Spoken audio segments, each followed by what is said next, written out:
My new neighbor, a elderly woman, moved into the vacant house next door after 2 years of silence. A few weeks later, one afternoon, she knocked and handed me a sealed envelope. "Don't open it until 11 o'clock tonight," she said. "And tonight, whatever you see outside, don't leave the house." Why, I asked, my hands growing cold. She simply replied, "You'll understand." That night at exactly 11 o'clock, I stood in the darkness looking out, and in that moment, my whole body stiffened. If you found your way here today, I'm truly grateful. Before the story starts, leave me a comment. Where are you from your city, your corner of the world? I want to know who's in this room with me. Just so you know, this story blends fictional elements with storytelling, crafted to educate and reflect. Names and locations are coincidental, but the lesson at the heart of it is something I hope stays with you. The knife moves slowly across the cutting board, turning an ordinary apple into something a little boy would actually want to eat. I wasn't fast at it anymore. My hands didn't cooperate the way they used to, but I was careful. That part hadn't changed. Each slice came down at an angle, then sideways, until the pale wedge of fruit looked something like a rabbit sitting up on its haunches. 2 small triangles for ears. A rounded body. It wasn't perfect. It never was. But every morning for the past 7 months, Stellin had sat down at that table, looked at his plate, and smiled. That was enough for me. My name is Harlan Decker. I'm 71 years old, and I live in a 2-story wood frame house on Maple Grove Drive in Cedar Falls, Iowa. I've lived in this house for 38 years. I raised my son here. I grew old here with my wife. And now, on a quiet Monday morning in early September of 2024, with the maple trees outside the kitchen window just beginning to let go of their green, I was standing at my cutting board making rabbit-shaped apples for my 6-year-old grandson. Life has a way of circling back on itself when you least expect it. I heard him, before I saw him, the soft thud of small feet on the stairs, the particular sound of a child who is awake but not yet fully present in the world. Stellin appeared in the kitchen doorway, wearing the blue pajamas with the rocket ships on them, his dark hair standing up on one side, eyes blinking slowly against the morning light. "Grandpa Harlan," he said in that voice that always made me feel like the world was smaller and warmer than it actually was.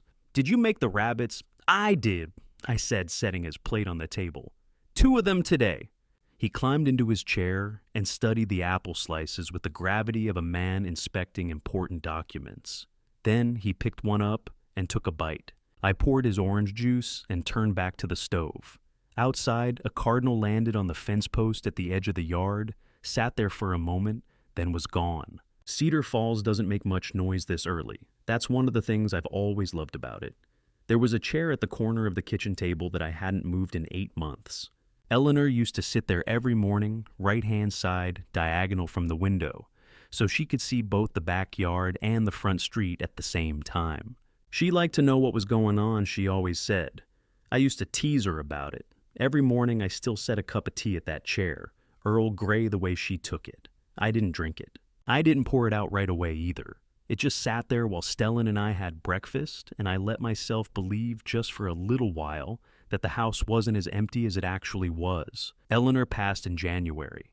Pancreatic cancer, the kind that doesn't give you much warning and even less time. 4 months from diagnosis to the end. She was gone before the last snow of winter had melted off the front walk. And then February came, and with it, Prescott's situation. My son is 38 years old.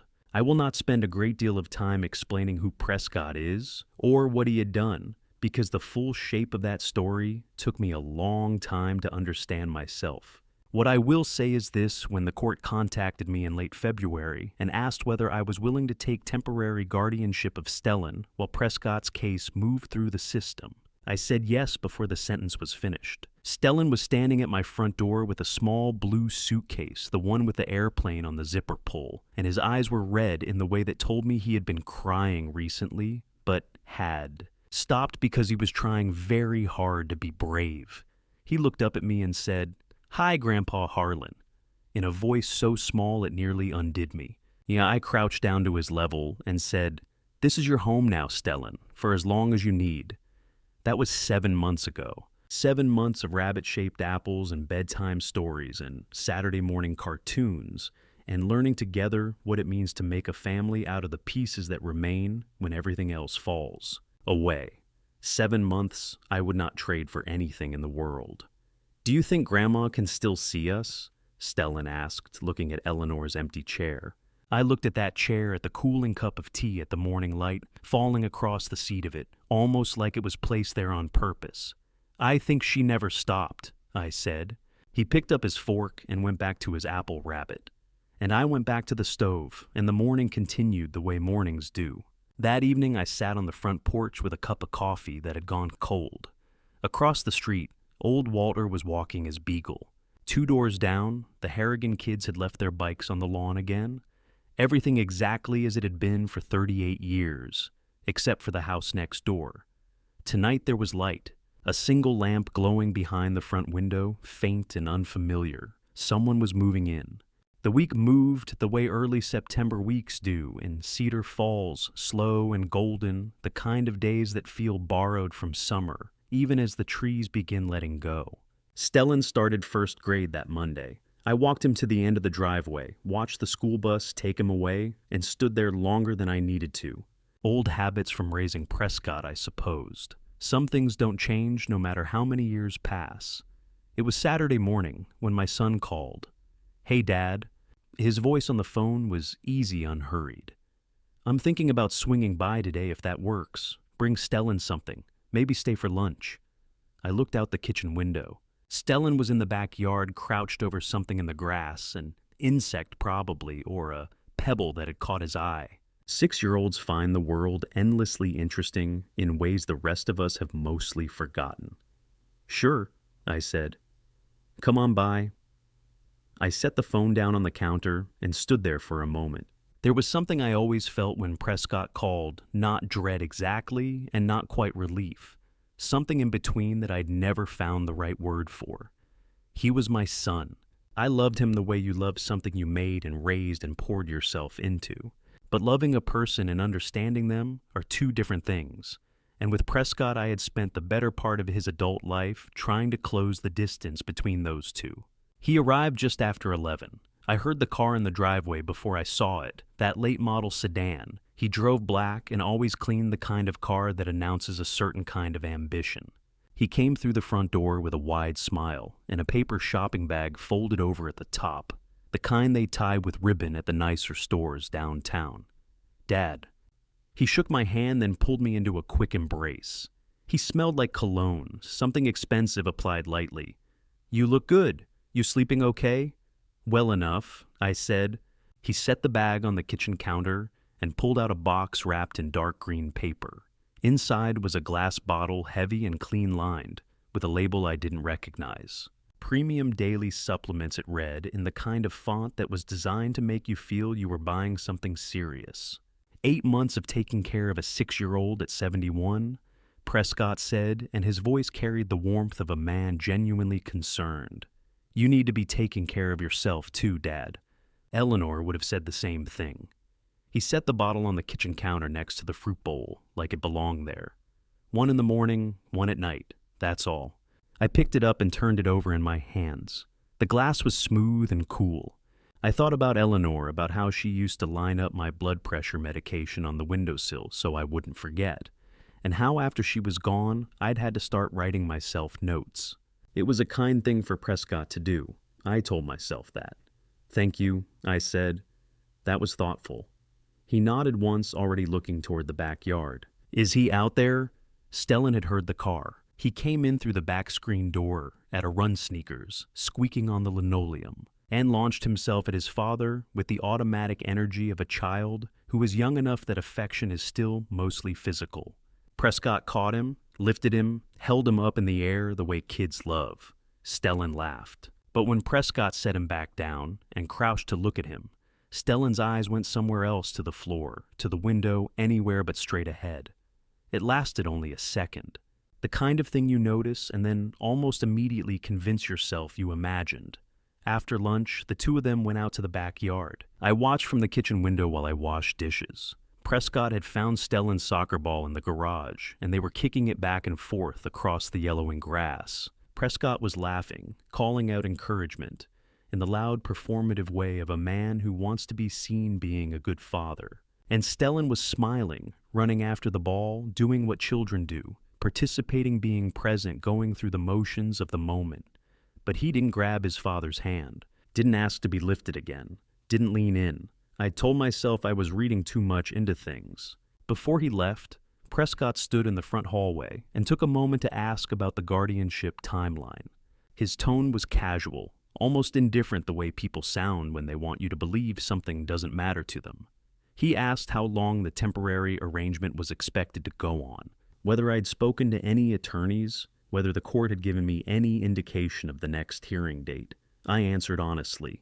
I didn't have a reason not to. What I noticed, and I noticed it the way you notice something from the corner of your eye, not directly, was that while I was talking, Prescott wasn't quite looking at me.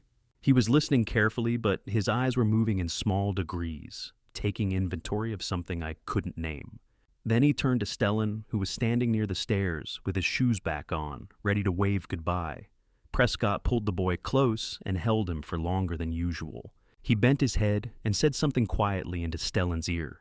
Just a few words, the kind of thing that looks like an ordinary farewell from the outside.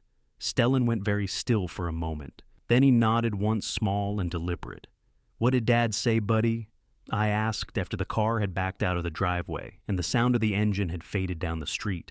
Stellin looked at the floor. His sneaker traced a slow line across the rug. "Nothing, Grandpa," he said. "Just nothing." I didn't push.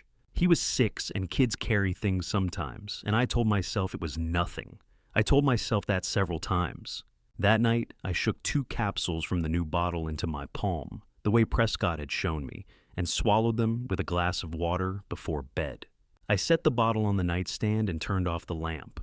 The room went dark. Outside, the street was quiet, the way Cedar Falls gets quiet after 9, completely, almost completely. Except that at the far end of the block, where the streetlight didn't reach, something moved, a shape low and slow there for a moment, and then not. I lay there in the dark and told myself it was nothing too. I was at the sink finishing up the breakfast dishes when I heard it, the low diesel groan of a moving truck working its way down Maple Grove, then the long hydraulic exhale as it pulled to a stop. I dried my hands and leaned toward the window above the sink. The house next door had been empty for nearly 2 years. The previous owners, a retired couple named the Farrells, had moved south to be closer to their daughter after Mr. Farrell's second hip surgery. The place had sat quiet ever since curtains-drawn lawn going patchy, the kind of stillness that starts to feel permanent after a while. I had made a few calls to the property management company about the overgrown hedges along our shared fence line, but nothing much ever came of it. Now there was a truck idling in the driveway, and 2 men in gray t-shirts were unloading furniture with the practiced efficiency of people who did this every day. Standing in the middle of it all, clipboard in hand, was a woman. She looked to be in her mid to late 60s, silver-haired, upright, in the way of someone who had spent years in rooms where posture mattered. She wasn't directing the movers so much as monitoring them the way a person does when they know exactly where everything belongs and are simply making sure it gets there. Her eyes moved over each piece of furniture. As it came off the truck, a quick assessing glance, and then she'd nod once and mark something on her clipboard. Stellin appeared at my elbow. He'd heard the truck, too. "Grandpa, should we bring something over?" he asked. I looked down at him, and for a moment I saw Eleanor standing there instead. Eleanor, who had baked a coffee cake the afternoon the Petersons moved into the house across the street back in 1991.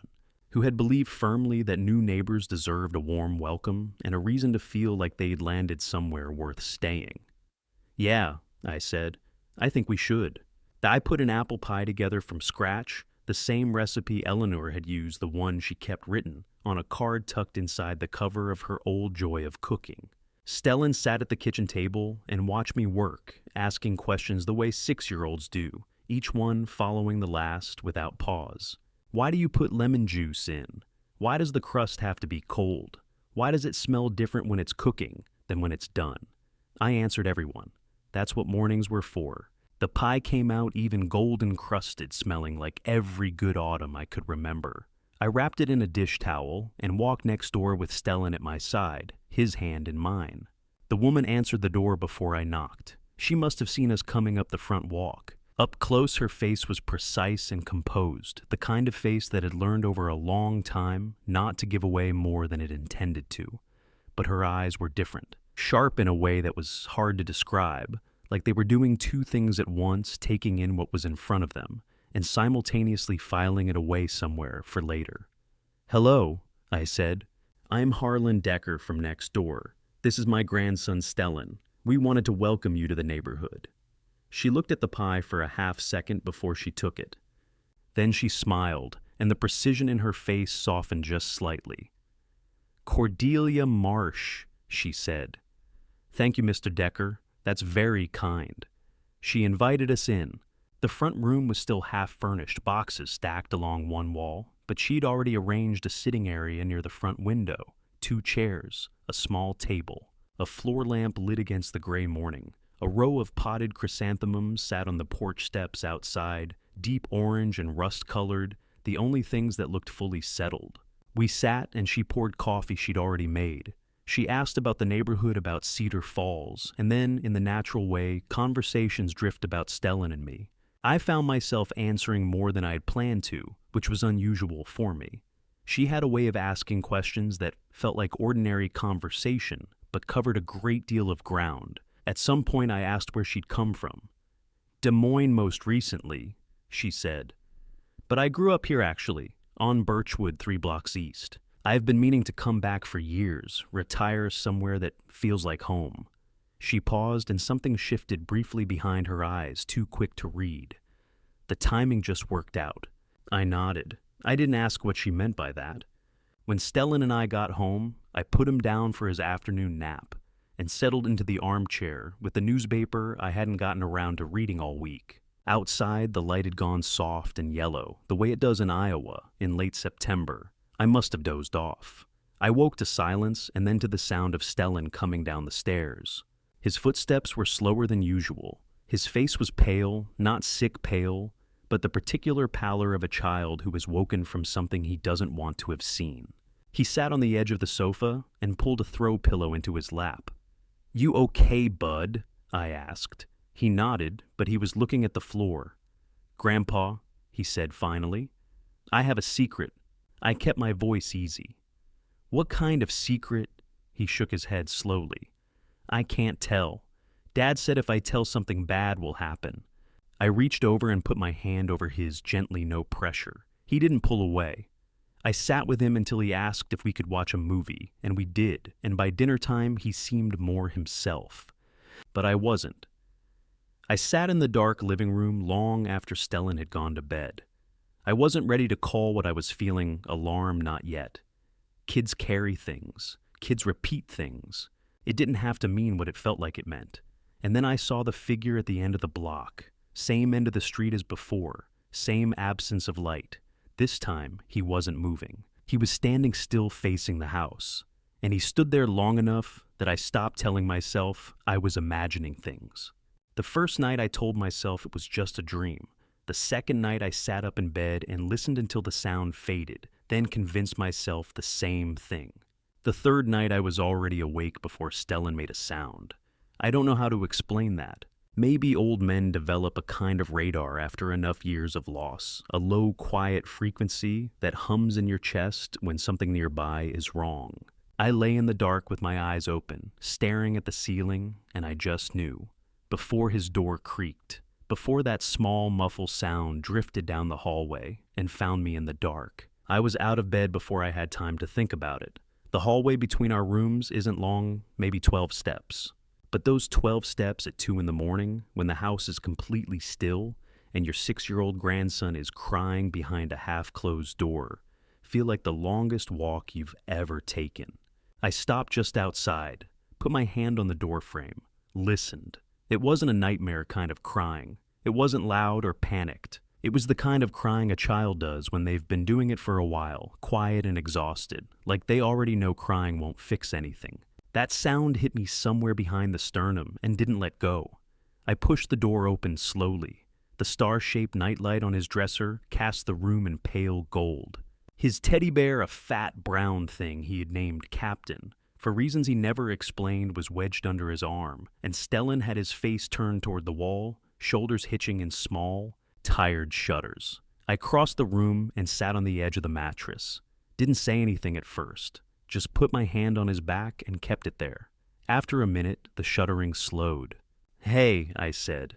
He turned over. His eyes were red, his face damp. He looked at me, the way children look at you when they've been alone with something too long, like they'd almost given up on someone showing up. "Hey, Grandpa." "Bad dream." He hesitated. That hesitation told me everything, but I waited. "I don't know," he said. I smoothed the blanket over his legs. The room smelled like fabric softener, and something faintly like the cedar chips Eleanor used to keep in the closets. I hadn't changed much in his room since she died. I don't think either of us wanted me to. "You've been awake a few nights," I said carefully. "I've heard you." He looked at me, looked away. 3 days ago, he'd said something that I'd been carrying around like a stone in my coat pocket, one of those things you keep reaching in to touch without quite being ready to put it down. "I can't tell." Dad said if I tell something bad will happen. I'd told myself he was tired, that he was adjusting, that children say things. But sitting here in the dim gold light at 2 in the morning, watching my grandson stare at the ceiling like he was bracing for something, I was done telling myself that. "Stellin," I said, "has your dad been coming here at night?" The silence lasted about 4 seconds. I counted. "Sometimes," he whispered. I kept my voice steady. "What does he do when he comes? He just..." Stellin pulled Captain tighter under his arm. "He says it's our special time, that I have to be quiet so we don't wake you up." A pause. "He says if I tell you the judge will give me to strangers, that you can't keep me if people find out." My hand on his back didn't move. I made sure of that. The anger came fast and white hot, but I had enough left in me to know that what Stellin needed right now was not for me to show it. "Did your dad ever hurt you?" I asked. Quiet. Direct. The way the school counselor pamphlet on Cordelia's kitchen counter had said to ask something I had glanced at without meaning to when I dropped off her pie dish last week. Stellin shook his head, but his eyes went to the window, not to me, and his small body went rigid in a way that 6-year-olds' bodies shouldn't. I didn't push. I tucked the blanket tighter and stayed until his breathing evened out, until Captain the teddy bear slid an inch in his loosening grip, until the room felt like a room again, instead of a confessional booth. Then I went downstairs. I don't know what I was looking for exactly moving through the dark kitchen without turning the lights on. Maybe just to do something with my hands with the cold anger sitting in my chest. I checked the front door, checked the living room windows, moved to the back of the house. That's when I found it. The back door has a deadbolt I installed, the winter after Eleanor died. Solid brass schlag, brand the kind a locksmith friend of mine said would hold against anything short of a battering ram. I ran my thumb along the plate and felt it before I saw it in the dark, a fresh scratch along the lower edge of the bolt housing, new metal shining through the old finish. Not deep enough to suggest forced entry, just enough to suggest someone had tried, or someone had left it there on purpose. I stood in the dark kitchen with my hand on that lock for a long time, turning it over in my mind. Prescott had a key to this house. He'd had one for years. If he wanted to come in, he didn't need to scratch at a deadbolt. So why was the mark there? The window above the sink faced the street. I looked out of habit. The silhouette was there again. Same spot as before, east end of Maple Grove near the old sycamore. Still. Watching. The orange glow of a distant streetlight made it impossible to see a face, only the shape of a person, standing in the particular stillness of someone who had decided not to move. Last time, I'd told myself it was a neighbor, someone walking a dog, my eyes playing tricks at midnight. This time, I didn't tell myself anything. I just stood there and looked back. And by the time the shape finally moved, stepping back slowly into the dark between two houses, I had already made up my mind. Whatever was happening inside my home and outside my front door, I was not going to wait any longer to find out. Tomorrow, I was making a call. The kitchen was quieter than usual that morning. I'd let Stellin sleep in something I almost never do because the boy wakes up with the kind of energy that makes you feel like the world is being restarted fresh each day. And I've come to depend on that. But after the night we'd had, I couldn't bring myself to pull back his curtains and call him down. Let him have whatever peace sleep could give him. He'd earned it. I stood at the kitchen counter with a mug of coffee I'd stopped tasting 20 minutes ago. The backyard was gray and still the maple trees dropping leaves in slow, reluctant spirals. Everything looked the way October looks when it's still technically September, that hollow transitional quiet before the cold really commits. On the counter just to my left sat Prescott's vitamin bottle. I looked at it for a while. Then I looked at my phone. His number was already on the screen. I'd pulled it up before the coffee finished brewing, but I hadn't pressed call yet, and it had been, I checked the clock, nearly 10 minutes. It wasn't fear. I want to be clear about that. I stopped being afraid of my son somewhere around the time I watched him sign those guardianship papers in the county courthouse lobby 7 months ago. His pen moving with the practiced efficiency of a man checking off a task. Fear wasn't the right word for what I'd felt that day, and it wasn't the right word now. What I needed was precision. Prescott had always been better with words than I was, faster, smoother, more comfortable with silence as a weapon. Every conversation with him since Eleanor died had felt like walking into a room where someone had rearranged the furniture slightly. Nothing you could point to exactly, but enough to make you careful about where you put your feet. I thought about what Stellin had said. He says it's our special time. He says if I tell you the judge will give me to strangers. I thought about the scratch on the back door lock. Then I thought about something older. 4 years ago, I'd filed a report with the Cedar Falls police about what Levvenia had shown up at our door with a split lip and eyes that wouldn't quite focus. Eleanor had held her in the kitchen for 2 hours while I sat in the living room and made myself make the call. Prescott was at work when the officers went to speak with him. By the time everything played out, Levvenia had retracted her statement, and the whole thing had dissolved into nothing. But I remembered the way Prescott had looked at me the next time I saw him. Not angry, something colder than angry. The kind of look that says, I'll remember this without ever needing to say a word. I pressed call. He picked up on the second ring. Dad. Warm, easy. Like a man who'd been expecting to hear from me and was genuinely pleased. Everything okay? How's Stellin? That's what I'm calling about, I said. I laid it out as plainly as I could. Stellin waking up crying for 3 consecutive nights. What he'd said about Prescott coming by during the hours I was asleep. The language special time the judge will give you to strangers. I kept my voice level. I'd spent 10 minutes composing this conversation in my head, and I was going to deliver it the way I'd planned. Prescott let me finish. That was the first thing he did. He let me finish completely without interrupting, which gave him the advantage of responding to the whole thing at once. Dad, he said slowly, like someone choosing words out of real concern. Stellin's been having night terrors. His pediatrician mentioned it at his last checkup. Did they tell you about that? Separation anxiety is really common in kids his age after a family transition. What he's describing, that's his brain trying to process everything, not something that actually happened. He was specific, Prescott. Kids are specific about their dreams. That's how they work. A brief pause.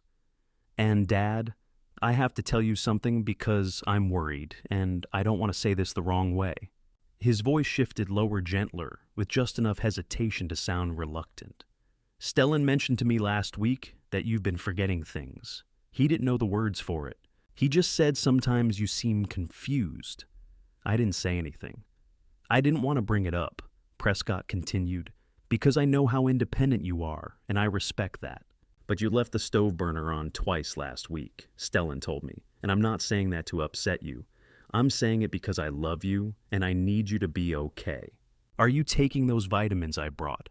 The B complex is specifically for cognitive support. Eleanor would have wanted you to. I'm fine, I said. The words came out more defensively than I intended. I know you are. I'm not saying you're not. He paused again. I'm just saying you've had an incredibly hard year. You lost Mom. You took in a 6-year-old. That's a lot for anyone, let alone... He didn't finish the sentence, but the shape of it hung there. Let alone a man your age. I just want what's best for Stellin. I think you know the dad. You've always known that about me. The call ended 2 minutes later, with nothing resolved and everything rearranged. I stood on the back porch in the gray October air, still holding the phone, running back through the conversation, the way you replay a chess match after you've already lost. He hadn't denied anything directly. He'd explained it. He'd reframed it. And then he'd done the one thing I hadn't prepared for. He'd turned the lens around and pointed it straight at me. The stove. Had I left the burner on, I thought back. There had been a morning, maybe 2 weeks ago, when I'd gone upstairs to check on Stellin and come back down to find a burner still clicking on low. I'd assumed I'd just been distracted, but twice the word confused sat in my chest like a cold stone. I was 71 years old. I'd been exhausted. I'd been grieving. I'd been managing a household and a child and a legal situation that would strain someone half my age. It was natural to have moments of forgetfulness. Distraction. It wasn't the same thing as what Prescott was implying. It couldn't be. Could it? Back in the kitchen, I stood at the counter for a moment before I reached for the vitamin bottle, unscrewed the cap, shook 2 capsules into my palm, and swallowed them with the last of my cold coffee. The logical part of my brain noted the irony without finding it funny. The more worried I was about my mind, the more faithfully I took the one thing my son had told me would help it. I set the bottle back on the counter. Then I looked out the window toward Cordelia's house. Her living room light was on, visible even in the midday gray, a warm amber square against the white clapboard siding. She'd been up early. She was almost always up early. I'd noticed that about her in the 2 weeks since she'd moved in the light on, before 6 still, on past noon, the particular schedule of a person who doesn't sleep the way ordinary people sleep. I went to the coat rack by the front door, pulled on my jacket. Whatever Prescott had planted in my head during that phone call, I wasn't going to sit alone with it. Not today. She opened the door before I reached the top step. Not like she'd been watching through a peephole, more like she'd simply known. The way certain people know things without being able to explain the mechanism. She looked at me for exactly 1 second, took in whatever she saw, and stepped back. Come in, Harlan. I'll put the kettle on. No, is everything okay? No, what brings you by? No performing of surprise. Just the door held open, and the smell of Earl Grey already steeping somewhere inside. I stepped in and wiped my boots on her mat. Her living room stopped me for a moment. 2 weeks. She had lived here for 2 weeks, and the place looked like a woman who had spent a lifetime knowing exactly where she wanted everything. Bookshelves lined the far wall floor to ceiling, organized by category law history. What appeared to be a full shelf of case studies, another of child psychology texts. A Persian rug in deep burgundy. 2 armchairs angled toward each other, in the way that means this is where conversations happen. And on the wall above the fireplace mantel, a black and white photograph, a courthouse, wide steps, tall columns shot from across the street, taken from a distance like someone observing rather than celebrating. I didn't ask about it, but I looked at it. Sit down, she said from the kitchen doorway. Not unkindly, the tone of someone who had learned through long practice that people think better when they're settled. I sat in the chair nearest the window and waited while she brought 2 cups on saucers, real china, the kind that makes a small, clear sound when you set it down. She sat across from me, folded her hands in her lap, and looked at me the way I imagined she had once looked at a great many people across a great many tables. Steady. Patient, ears fully open. The look of someone who has heard enough versions of enough stories to know immediately when a person is telling the truth. Tell me, she said, so I did. I told her about the 3 nights of crying, about what Stellin had said, special time the judge will give me to strangers, about the phone call with Prescott that morning, the way he'd flipped everything around the stove burner, the word confused. About the scratch on the back door lock that I still didn't have an explanation for. I didn't try to organize it into something that sounded sensible. I just said it in the order it had happened and let her make of it what she would. She didn't interrupt once. When I finished, the tea was still warm. She picked up her cup, took a measured sip, set it back down. Mr. Decker. She said she'd called me Harlan at the door, but switched to formal address the way some people do when the conversation turns serious. I've been watching your son. I kept my expression even. Watching him how the way I watch most things carefully and from a sufficient distance. She glanced toward the window that faced Maple Grove. The first time I noticed him, he was parked at the end of the block, not in front of your house, 2 houses down on the opposite side. He sat in the car for 40 minutes before he came to the door. She paused. A father who misses his son drives up, gets out, knocks. He doesn't sit in a car for 40 minutes first. He might have been on a phone call, I said. I don't know why I said it. Some residual loyalty, maybe. Or the habit of a man who has spent a lifetime trying to be fair. Cordelia looked at me without blinking. He wasn't on a phone call, she said. He was watching the house. There's a difference in how a person sits. I didn't argue that. What else do you know? I asked. She was quiet for a moment, the careful quiet of someone choosing a precise point on a line between what I know and what I'm ready to say. Not yet, she said. There are things I'm still verifying. When I'm certain, I'll tell you. What I can tell you now is that your instincts about your son are not the product of old age or confusion. They are the product of a man who has been paying attention. My phone buzzed on the arm of the chair. I nearly ignored it.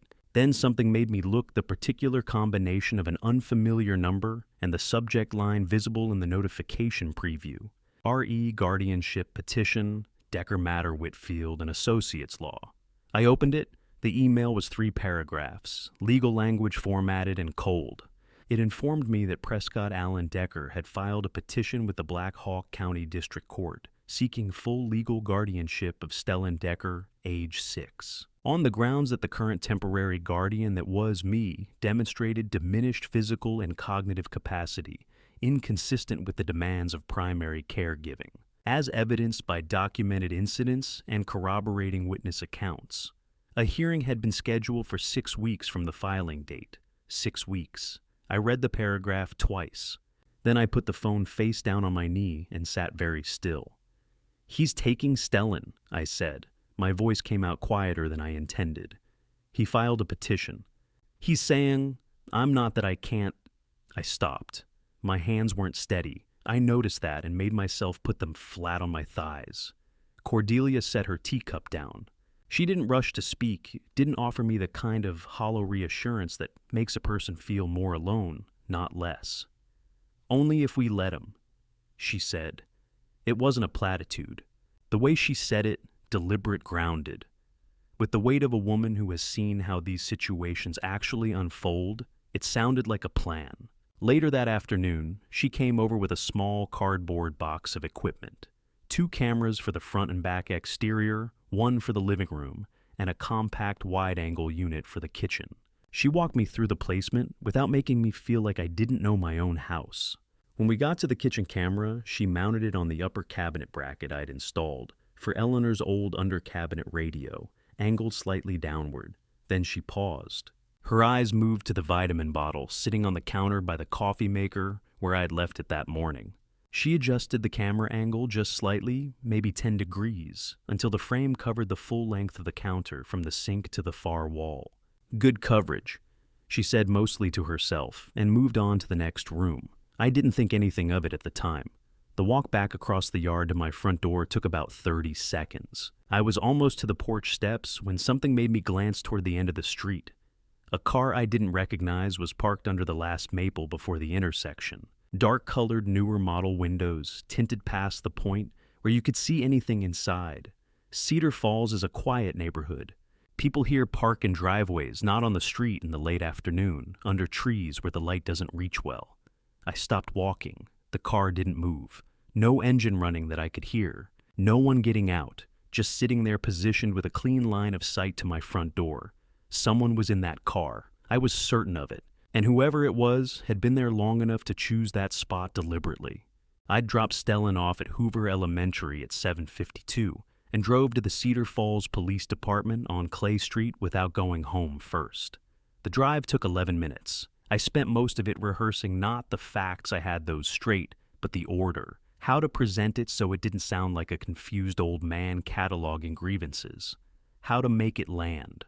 The officer at the front desk was younger than my shoes. That's not fair, and I know it. He was probably 30, maybe 32, with the kind of patient neutrality they train into people who sit at intake desks all day. He typed while I talked. His eyes moved between me and the screen with the measured regularity of a metronome. I told him about Stellin's nighttime crying, about what my grandson had said, the language around special time, the thread about the judge, about the scratch on the back door lock, about the figure I'd seen on the street on multiple occasions, about the car with tinted windows parked at the end of the block. He typed. When I finished, he looked up. His expression hadn't changed. Mr. Decker, without documented evidence of unlawful entry or a direct specific threat. There isn't much we can do at this stage. A person standing on a public street isn't a crime. A scratch on a door lock could have a number of explanations. And what your grandson told you, he paused carefully. That's something you might want to bring to a family court advocate or a child psychologist. They're better equipped to evaluate that kind of disclosure. I looked at him for a moment. You're right, I said. Thank you for your time. He seemed mildly surprised that I didn't argue. The truth was, I'd known what he was going to say before I parked the car. Some things you go through not because you expect a different result, but because you need to be able to say, you tried the official channel first. I drove home. Cordelia was already in my driveway. She had a cardboard box open on my porch steps and was reading the back of a camera package with the focused attention of someone who has done this before. She didn't look up when I pulled in. They couldn't help, I said. I know. She set the package down and picked up another. That's why I went to the hardware store this morning. She'd bought 3 units of weatherproof outdoor camera for the front porch, a wide angle for the back exterior above the door, and a compact indoor unit she had already decided would go in the kitchen. That last one she handled separately from the others, setting it aside with a kind of deliberateness that I noticed but didn't comment on. My late husband was the county sheriff for 30 years. She said fitting the front camera onto its mounting bracket without looking at instructions. I know what evidence looks like. I also know what it looks like when someone is building a case rather than living a life. Prescott, I said. The petition. The language in it diminished capacity, documented incidents, corroborating witnesses. That's not concern Harlan. That's a file being assembled. She handed me a screwdriver. Hold this. We spent 2 hours installing. The exterior cameras she handled herself, climbing the stepladder with a steadiness that made me feel vaguely embarrassed about my own hesitation on the second rung.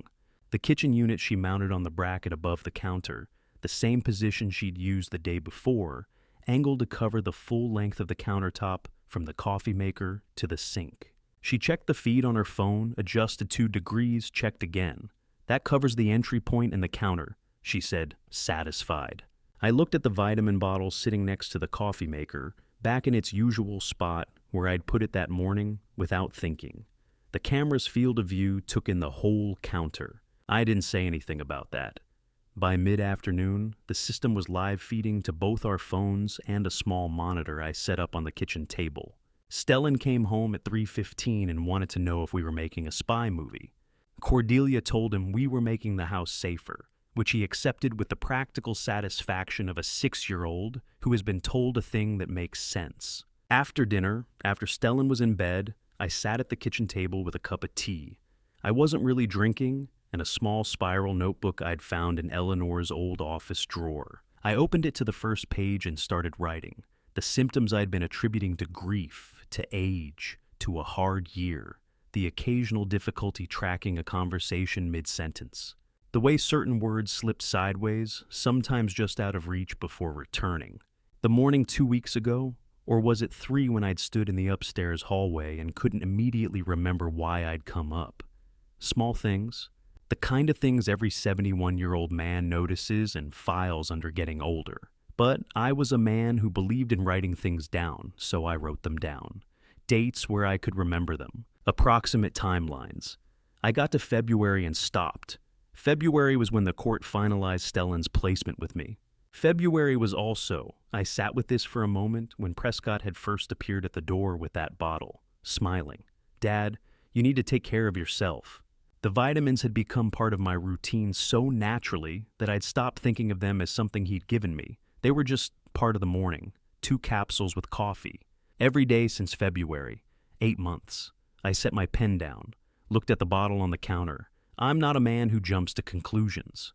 I've spent 71 years watching people jump to conclusions and make fools of themselves, and I made a point long ago not to join them. What I had was a timeline overlap, a correlation, not evidence of anything, but I reached over and picked up the bottle, turned it in my hands.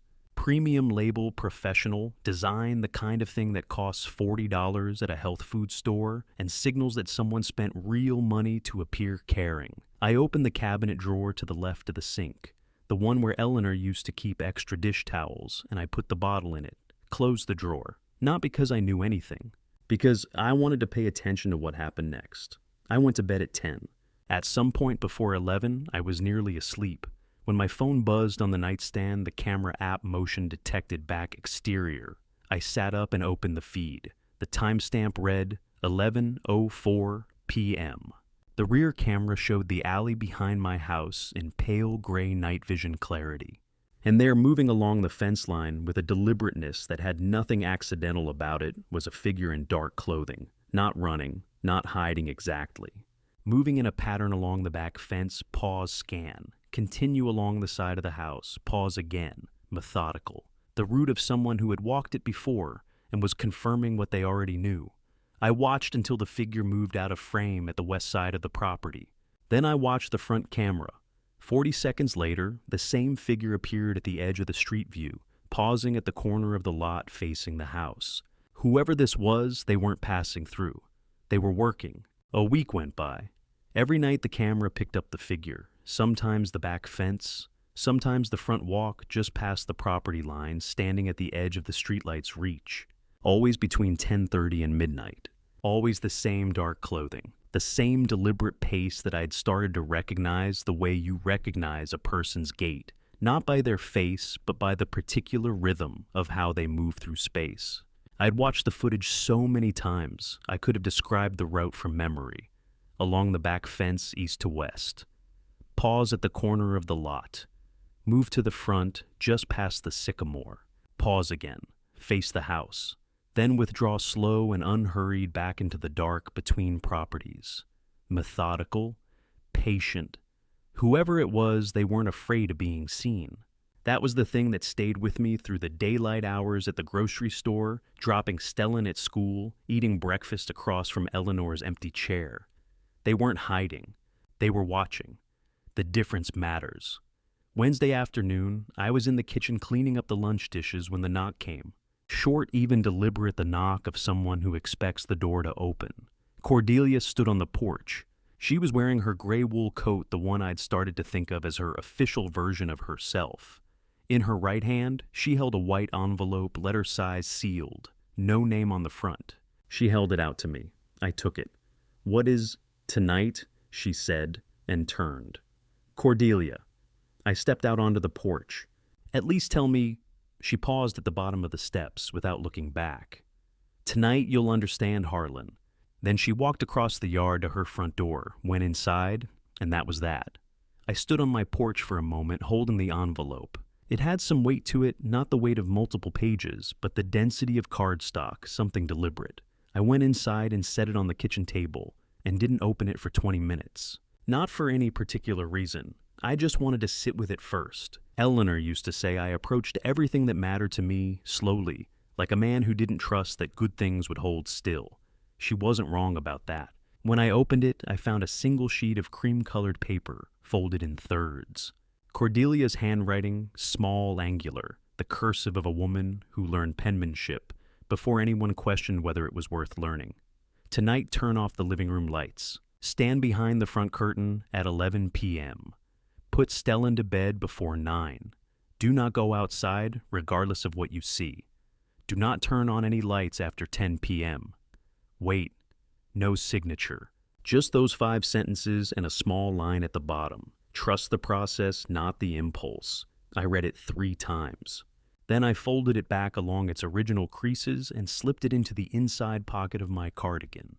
The one with the button that Eleanor had re-sewn twice because the thread kept pulling through the fabric. I don't know why that pocket felt like the right place for it. It just did. Stellin wanted grilled cheese for dinner.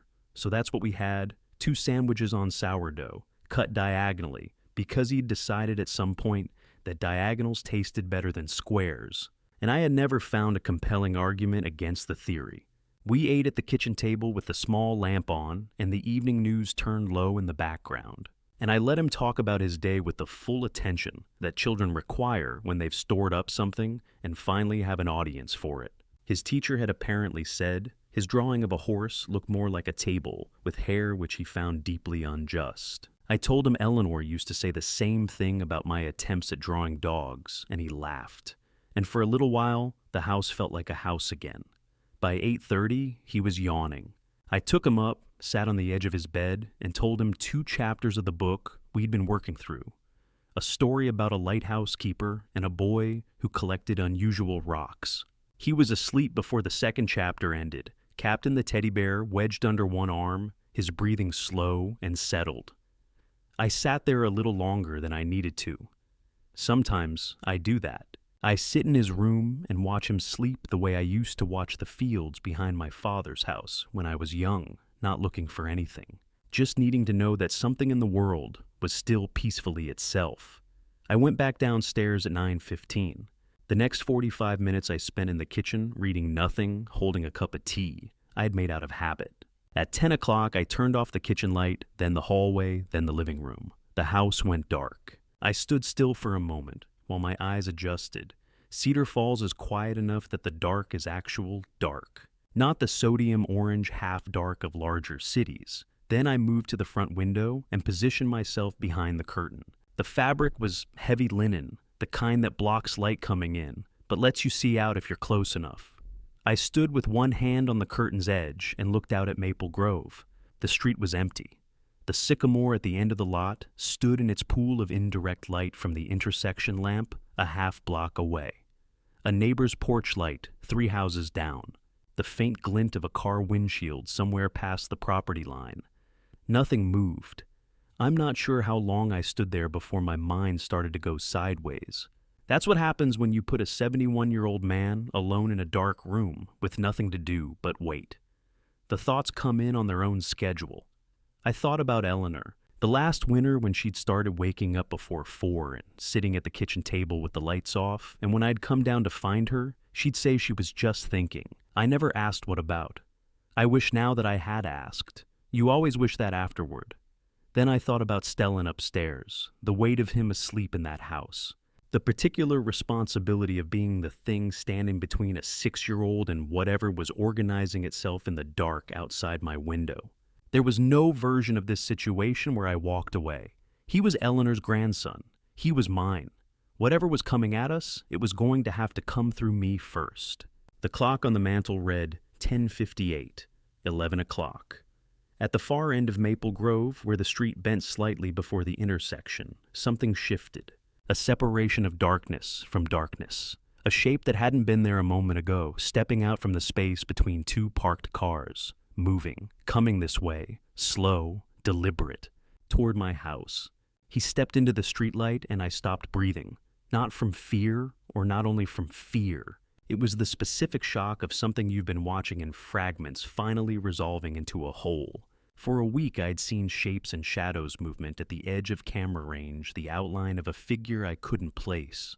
And now, here he was, a man mid to late 50s, heavy set through the shoulders, wearing a dark canvas jacket and moving with the kind of deliberate, unhurried pace that belongs to people who are completely certain of what they're doing. He walked along the front edge of my property without slowing. His head moved as he went. Not the darting look of someone trying not to be seen, but the methodical scan of someone running a checklist. He checked the front window latches. He checked the gap between the porch railing and the siding. He stopped at the corner of the house and looked up, not at me, not at the living room window, but at the 2nd floor, at the window of Stellin's room. He looked at it for a long moment. Then he moved on along the side of the house toward the back. I had been watching people my whole life, 71 years of reading rooms and faces and the particular language of how people carry themselves when they think no one is paying attention. And I knew watching this man move along the perimeter of my home at 11 o'clock at night that he was not looking for a way in. He was checking that no one else had gotten there first. There's a difference. It's subtle, but it's real. An intruder circles a house looking for weakness. A guard circles a house looking for intrusion. The body language is almost opposite if you know what to look for, and I had been watching his footage long enough that I knew. He wasn't testing my defenses. He was confirming them. I heard the soft sound of the back door. I left it on the latch, which I had done without quite deciding to. Some instinct from reading Cordelia's note that said, "Trust the process," and made me think she might need a way in. Quiet footsteps in the kitchen. Then a shape appeared in the hallway entrance to the living room, and I nearly put my elbow through the curtain. "It's me," Cordelia said barely above a whisper. She crossed to the window in the dark, moving without hesitation the way people move, in spaces they have already mapped, and stood beside me. Close enough that I could hear her breathing steady out as she took in the scene outside. "You know him," I said. It wasn't a question. "I know what he's doing," she said. "He's been doing it since April." I turned to look at her profile in the faint ambient light from the street. "Since April, and you didn't tell me." I needed to understand why first. She kept her eyes on the yard. "I do now." We stood in silence while the figure, this man I didn't know, completed his circuit and reappeared at the front of the property. He moved to the gatepost and checked the hinge, ran a hand along the top, rail paused. Then he stepped back to the edge of the sidewalk under the nearest pool of streetlight and stood. And then he looked up, not at the house generally, at the window, at the specific rectangle of glass behind which two people were standing in the dark trying not to move. He held the look for 3 seconds. Then he gave a single small nod, the nod of a man acknowledging something not performing for anyone, and walked back toward the far end of the street and was gone. I exhaled. "He knew we were here," I said. "He knew I would be here," Cordelia said. "He left the nod for you." I turned to her. In the dark, I could see the shape of her expression, not quite calm, not quite troubled. Something in between the look of a woman who has been carrying a piece of information for longer than was comfortable and is now deciding how much to put down. "Sit down, Harlan," she said. We moved to the 2 chairs by the fireplace. I didn't turn the lights on. It didn't seem right to somehow, like whatever she was about to say belonged to the dark. "I was a family court judge for 22 years, she said. I didn't say anything. I thought about the courthouse photograph on her wall, shot from a distance observing, rather than celebrating. I thought about the bookshelves, the case study volumes, the way she'd looked at the email from Prescott's lawyer with the immediate precise attention of someone who reads that kind of language every day. 11 years ago, she continued, a woman came before my bench. She had been financially defrauded.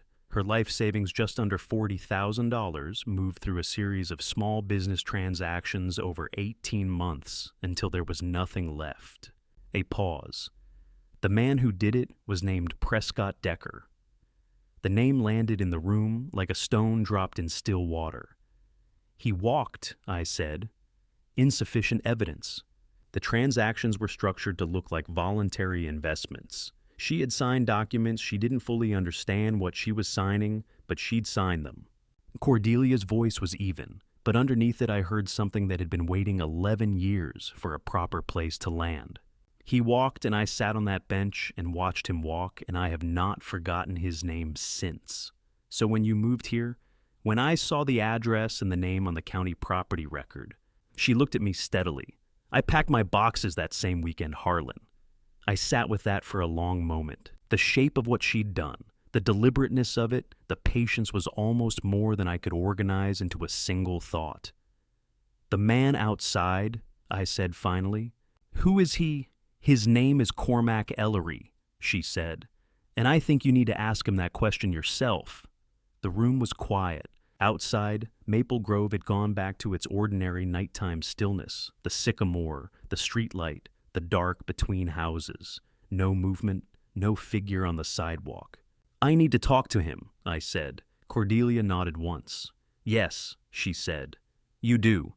Before I tell you what Cormack said when I finally sat across from him, drop a comment with the number 10 so I know you're still with me. Every single one of you matters more than you know. A small note, the story ahead, contains some fictional elements shaped for reflection. If that's not for you, it's okay to step away and find something that fits better." No hard feelings. I made Stellin's oatmeal before I put on my jacket. Brown sugar on top the way he likes it, with 3 apple slices cut thin on the side. I set it on the table, poured his orange juice, and called up the stairs that breakfast was ready. Then I went next door and knocked on Cordelia's door at 7:45 in the morning and asked her without preamble if she would sit with Stellin for 20 minutes. She looked at me, looked past me toward the end of the street where the dark-colored car was parked in its usual spot under the last maple before the intersection. "Take as long as you need," she said, and reached for her cardigan on the hook by the door. I walked down Maple Grove in the thin October morning. The sycamore was dropping its last leaves in slow, unhurried spirals, landing on the wet pavement with the small sound that autumn makes when it's finishing something. My breath came out visible in the cold air. I didn't walk fast. I wasn't trying to catch anyone off guard. That wasn't the point. The point was to cover the distance and do the thing I'd decided to do.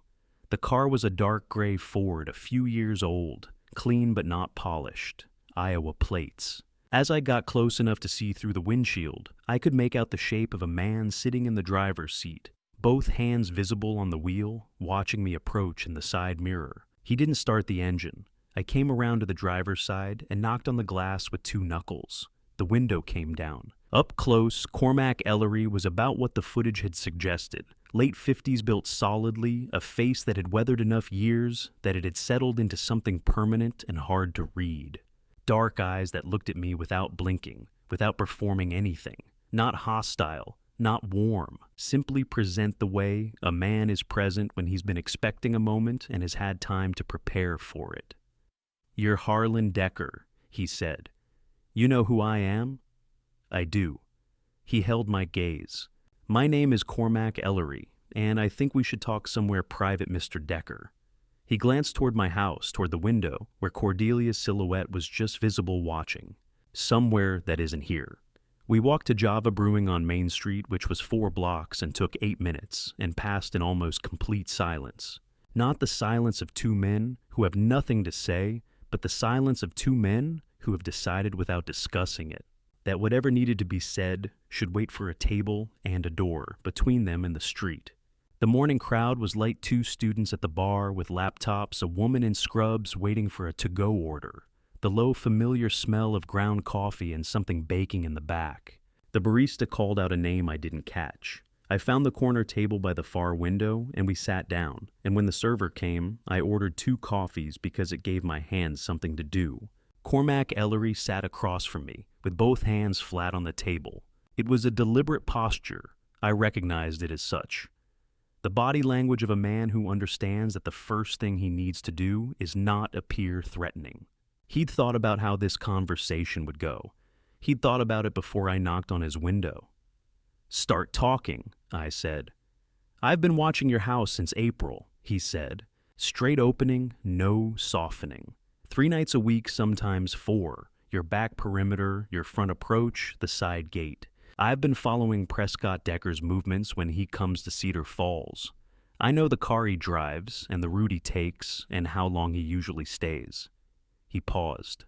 "I also know about the guardianship petition, and the lawyer he hired." I watched his face. Nothing I could see suggested rehearsed deception. Nothing suggested improvisation either. This was a man repeating things he'd known for a long time, patiently waiting for the right moment to say them. "Why?" I said. He looked down at his coffee for a moment. When he looked back up, something had shifted in his expression, not quite to softness, but to something more careful, like a man deciding to set down something heavy. "I knew Eleanor," he said.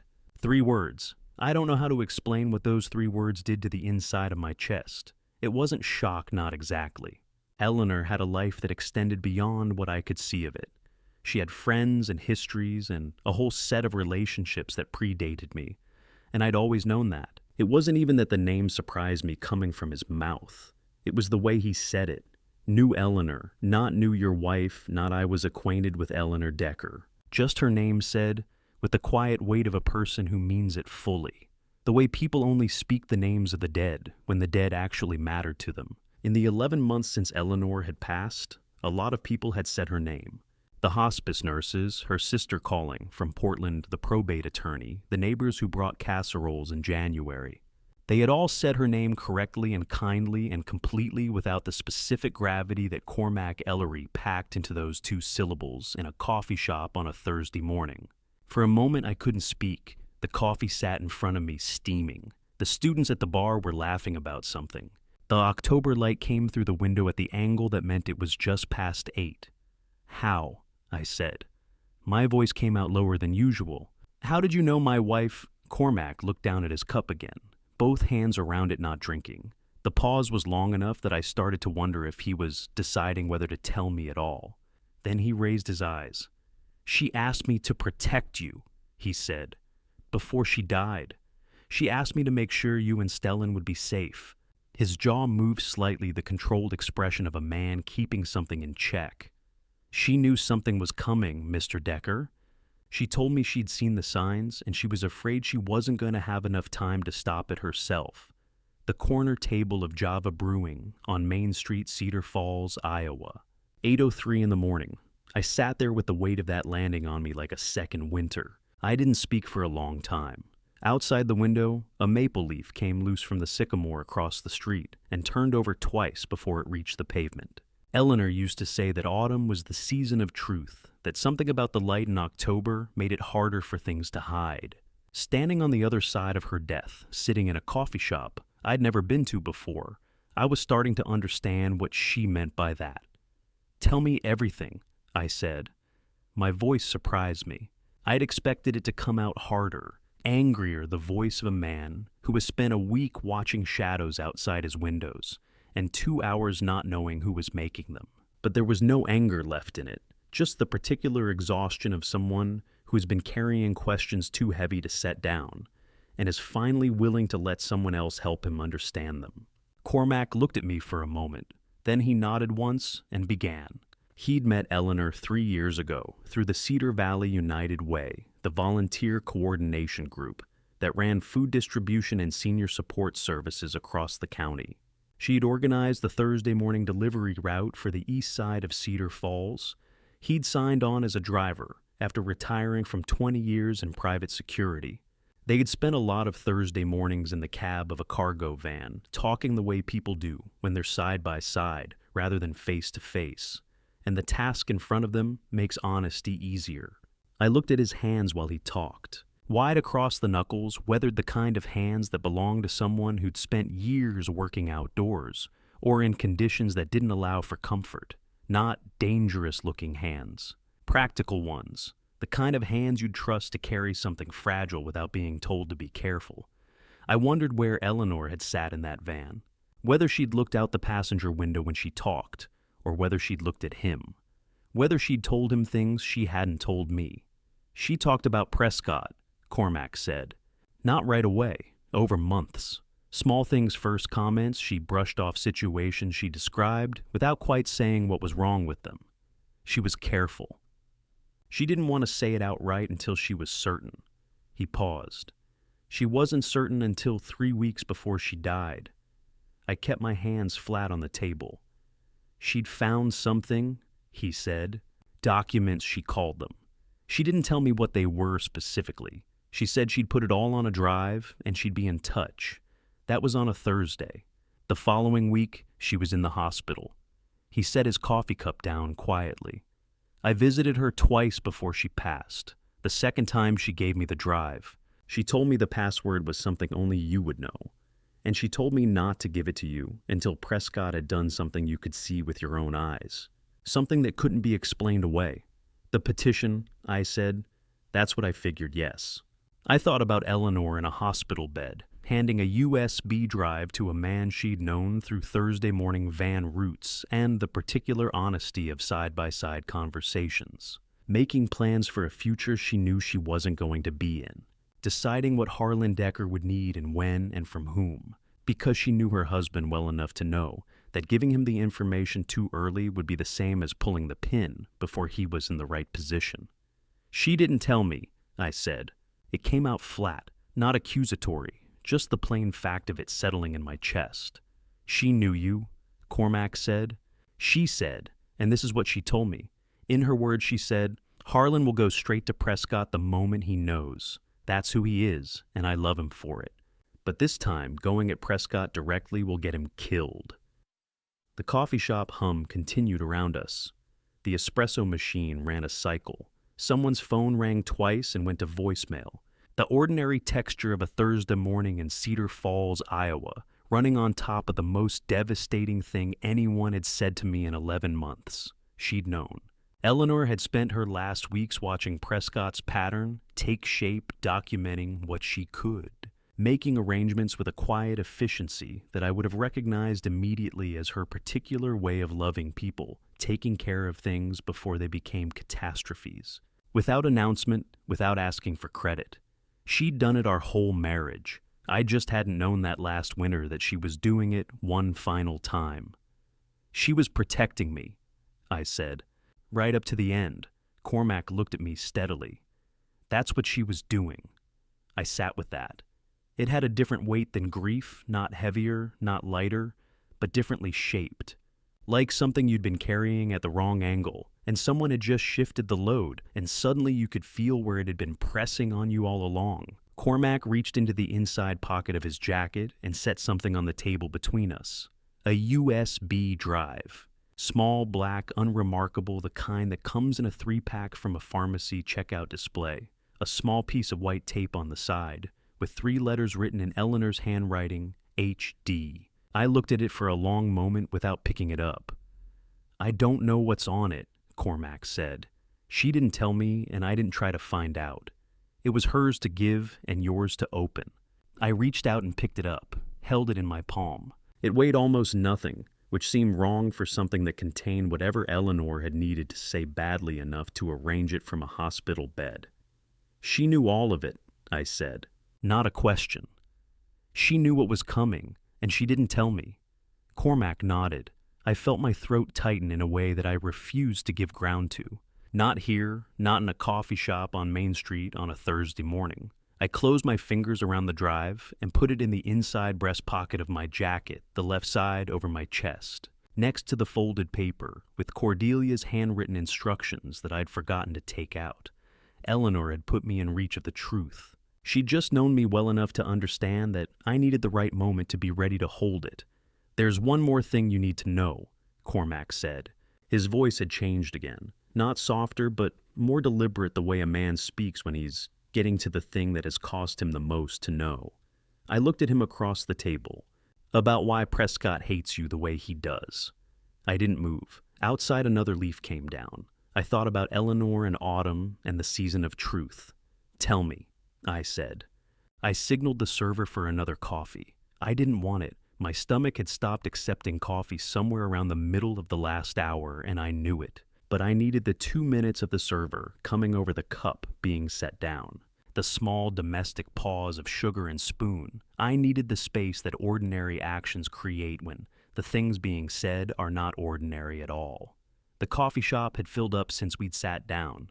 A table of 4 near the door, college-age laughing about something on someone's phone. 2 women in business clothes by the window, working through a stack of papers. The espresso machine ran almost continuously now, and the smell of fresh grounds and baked pastry moved through the room in warm waves that had nothing to do with how cold the air had gone inside my chest. Cormack glanced around once, a quick, practiced sweep. The kind of check that has become automatic in a person who has spent years in security work and then looked back at me. At 4 years ago, he said, "You reported Prescott to the police. Domestic violence against Levvenia." "I know what I did," I said. "I know you do. I'm not telling you what happened. I'm telling you what it meant to him." He folded his hands on the table. Outside, the morning traffic on Main Street moved in its ordinary Cedar Falls rhythm. A pickup waiting at the light, a woman with a stroller crossing at the corner. The small city cadence of a place where people generally know each other's business. Eleanor spent the last months of her life doing what she'd always done quietly, Cormack said. Paying attention, making notes, following things to their source. She visited Levvenia in November, 2 months before she passed. Levvenia told her things she hadn't told anyone else. About why she'd withdrawn the complaint. I remembered that. The way the whole thing had simply dissolved the police visit, the report, Levvenia's statement. All of it unraveling inside 2 weeks until there was nothing left but Prescott looking at me across a courthouse lobby with those eyes. She was threatened, I said. There was a phone call, Cormack said. Prescott called Levvenia 3 days after you filed the report. He told her what would happen to her if the complaint went forward. He was specific. A pause. She recorded it. She'd started recording his calls after the first time he heard her. She had 3 months of recordings on her phone. She never used them. She was 29 years old, and she was terrified of him. She'd grown up in a household where the person with authority was the person with the loudest voice, and Prescott had spent 4 years teaching her that his voice was the loudest one she'd ever hear. Cormack's tone didn't shift toward judgment. He said it the way someone says a fact they've had time to accept. Eleanor listened to the recordings, all of them. She asked Levvenia if she could copy the one from the week you filed the report. Levvenia agreed. She didn't say no. Eleanor took that as yes. Something that might have been the beginning of a smile crossed Cormack's face and didn't stay. That's in the USB Harlan, among other things. Now that I thought about Eleanor in Levvenia's apartment in November, sitting across from a woman 20 years younger than her, listening to recordings of her son's voice, copying evidence onto a thumb drive with the focused calm of someone who has made their peace with what they're doing. My wife, who had told me every night for 40 years that she was going to read for a while before sleeping, and who had spent those last autumn months building a case against our son in the dark while I lay upstairs not knowing. Prescott knew it was me who called, I said. He's always known. He told Levvenia the day after the report was filed. He said his father had made the call and that he would take care of it, and that she should understand what that meant about where this family's loyalties were. I sat with that sentence for a moment. He's been planning this for 4 years, I said, not a question. The vitamins were step 1, Cormack said. He started bringing them in February right after the court placed Stellin with you. He needed you to appear mentally diminished in time for the guardianship hearing. He needed 6 to 8 months of a slow, consistent compound to show measurable cognitive changes on a medical assessment. He paused. The petition was step 2. He filed it at the 8-month mark because he calculated that would be enough time. The words arrived in the order Cormack said them and took their time settling. I understood each one individually. The way they assembled together into a single coherent picture was harder to move through. My son had sat across from me at this house's kitchen table and handed me a bottle with both hands and said, Eleanor would have wanted this. And the thing inside that bottle was designed to take away the part of my mind that could fight back. He knew exactly how long it would take, I said. He researched it. Eleanor found his search history on a family laptop he'd used during a visit. She didn't know what she was looking at, initially just medical and pharmaceutical terms she didn't recognize. She screenshotted them and sent them to a friend from her volunteer group who had a medical background. When she found out what they meant, that's when she contacted me. I looked down at my coffee. It had gone lukewarm. I was only trying to protect Levvenia, I said. The words came out with the full weight of 4 years of consequence attached to them. That's all I was doing, and instead I handed him a reason to spend 4 years planning how to take everything from me. Cormack shook his head slowly and without any hesitation. No, he would have found a reason regardless. That's who he is, a man who builds grievances into architecture. You just happened to give him a foundation to build on earlier than he had planned. It didn't make me feel better, but it was the most honest thing anyone had said to me in a long time, and I held on to it for that reason. He reached into his jacket and placed a small folded piece of paper on the table. Handwritten number, 7 digits Iowa area code. There's one more person you need to talk to, he said. Eleanor left her contact information in the USB. But I have it here too in case you weren't ready to open the drive yet. He looked at me steadily. Her name is Levvenia. I picked up the paper. The handwriting was Cormack's blocky, unhurried. I looked at the number and thought about Levvenia as I'd last seen her 2 years ago at a family dinner Prescott had organized, sitting at the far end of the table, talking very little. refilling her water glass every few minutes the way anxious people do when they need something to do with their hands. "She's been trying to reach you for months," Cormack said. "She found ways around the direct route. She's been careful, but not careful enough to feel safe." I looked up. "What do you mean, not safe?" Cormack's expression didn't change. He looked at me the way people look at you when they're about to tell you that something you thought was only complicated is actually dangerous. "Prescott has been watching her," he said. "He knows she has information he can't afford to have surfaced. And Levvenia has someone in her life that Prescott knows she can't afford to lose." He stopped there. I stared at him. "What does that mean?" He didn't answer the question directly. He just held my gaze, letting the shape of what he'd said land in the space between us. "Talk to Levvenia," he said. "She'll explain the rest." I called the number 3 times before she picked up. The first call went to voicemail. A generic recording, no name, just the number, read back in a computerized voice. The second call, I let ring 8 times and hung up. The third time she answered on the second ring, like she'd been sitting next to the phone, working up to it. Her voice sounded like someone who hadn't slept properly in weeks. Not groggy, the opposite of groggy.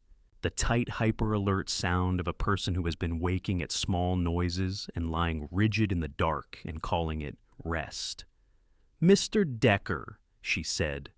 She'd known it was me before I identified myself. We arranged to meet at her house that same afternoon.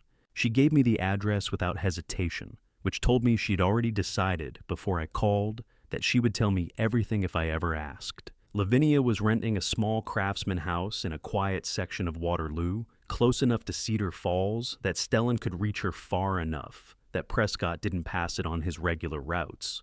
I parked on the street and walked up a front path, edged with dead marigolds that no one had cut back yet. She opened the door before I reached the porch. She looked older than I remembered, not aged exactly, compressed the way grief and sustained fear compress a person, pulling the energy inward until the surface looked still. Her eyes were red at the rims. She looked at me, standing on her porch on a Friday afternoon in October, and she didn't ask what had taken me so long, didn't express surprise, didn't perform any of the social mechanics that people use to manage an awkward moment. She just opened the door wider. "I've been waiting for you, Dad," she said. I hadn't been called that in over a year, not since the last time Eleanor was alive, and the family had still been something that could occupy the same room without the air going brittle. I went inside. The living room was neat but provisional, the neatness of someone packing rather than settling. 3 cardboard boxes stacked against the far wall, sealed with brown tape labeled in marker. The curtains were drawn fully closed, even though it was mid-afternoon, the kind of indirect daylight that makes a room feel like it's in a different time zone. Her phone sat face down on the coffee table. The walls were completely bare, no photos, no prints, no evidence of a life being displayed, just paint and the rectangular shadows where frames had recently been removed. I sat down on the sofa.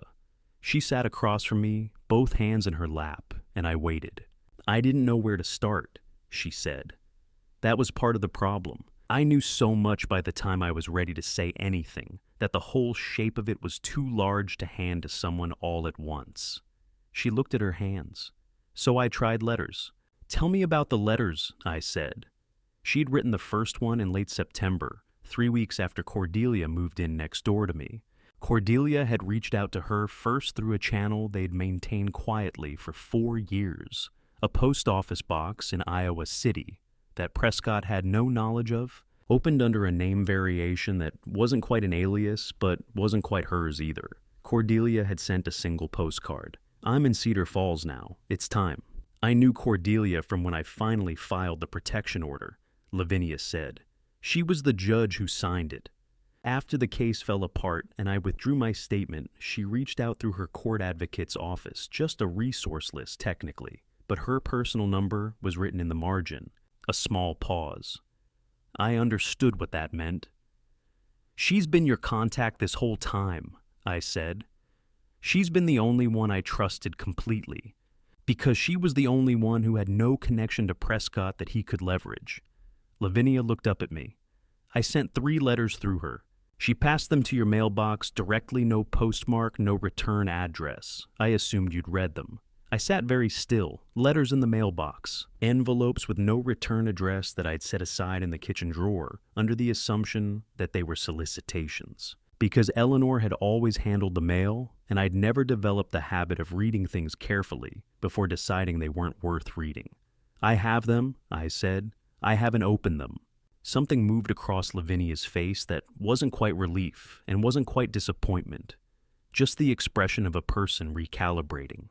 Then let me tell you what's in them, she said. She told me about the silence agreement first, the document Prescott had placed in front of her 6 months into their separation, with a family lawyer present who she later understood was on Prescott's payroll.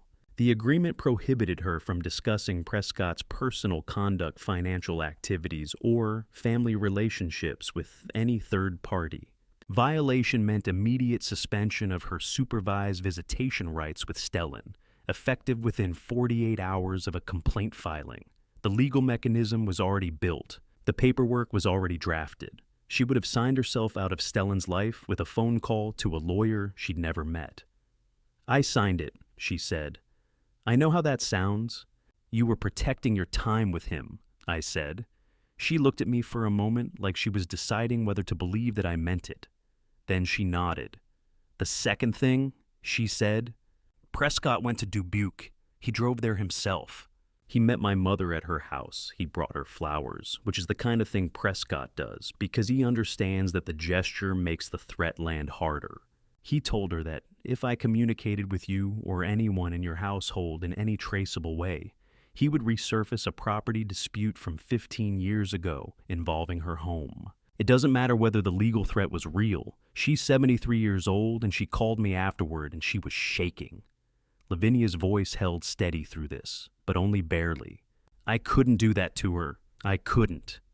You couldn't? I agreed. She stood up, went to the small writing desk by the covered window and opened the bottom drawer.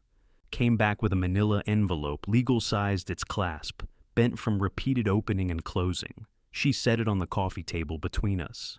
2 years of documentation, she said. Bank statements I photographed.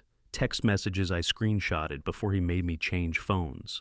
Emails from the lawyer, he uses 3 of them sent to Prescott's personal account that I copied when he left his laptop open. And the original recording. She looked at me evenly.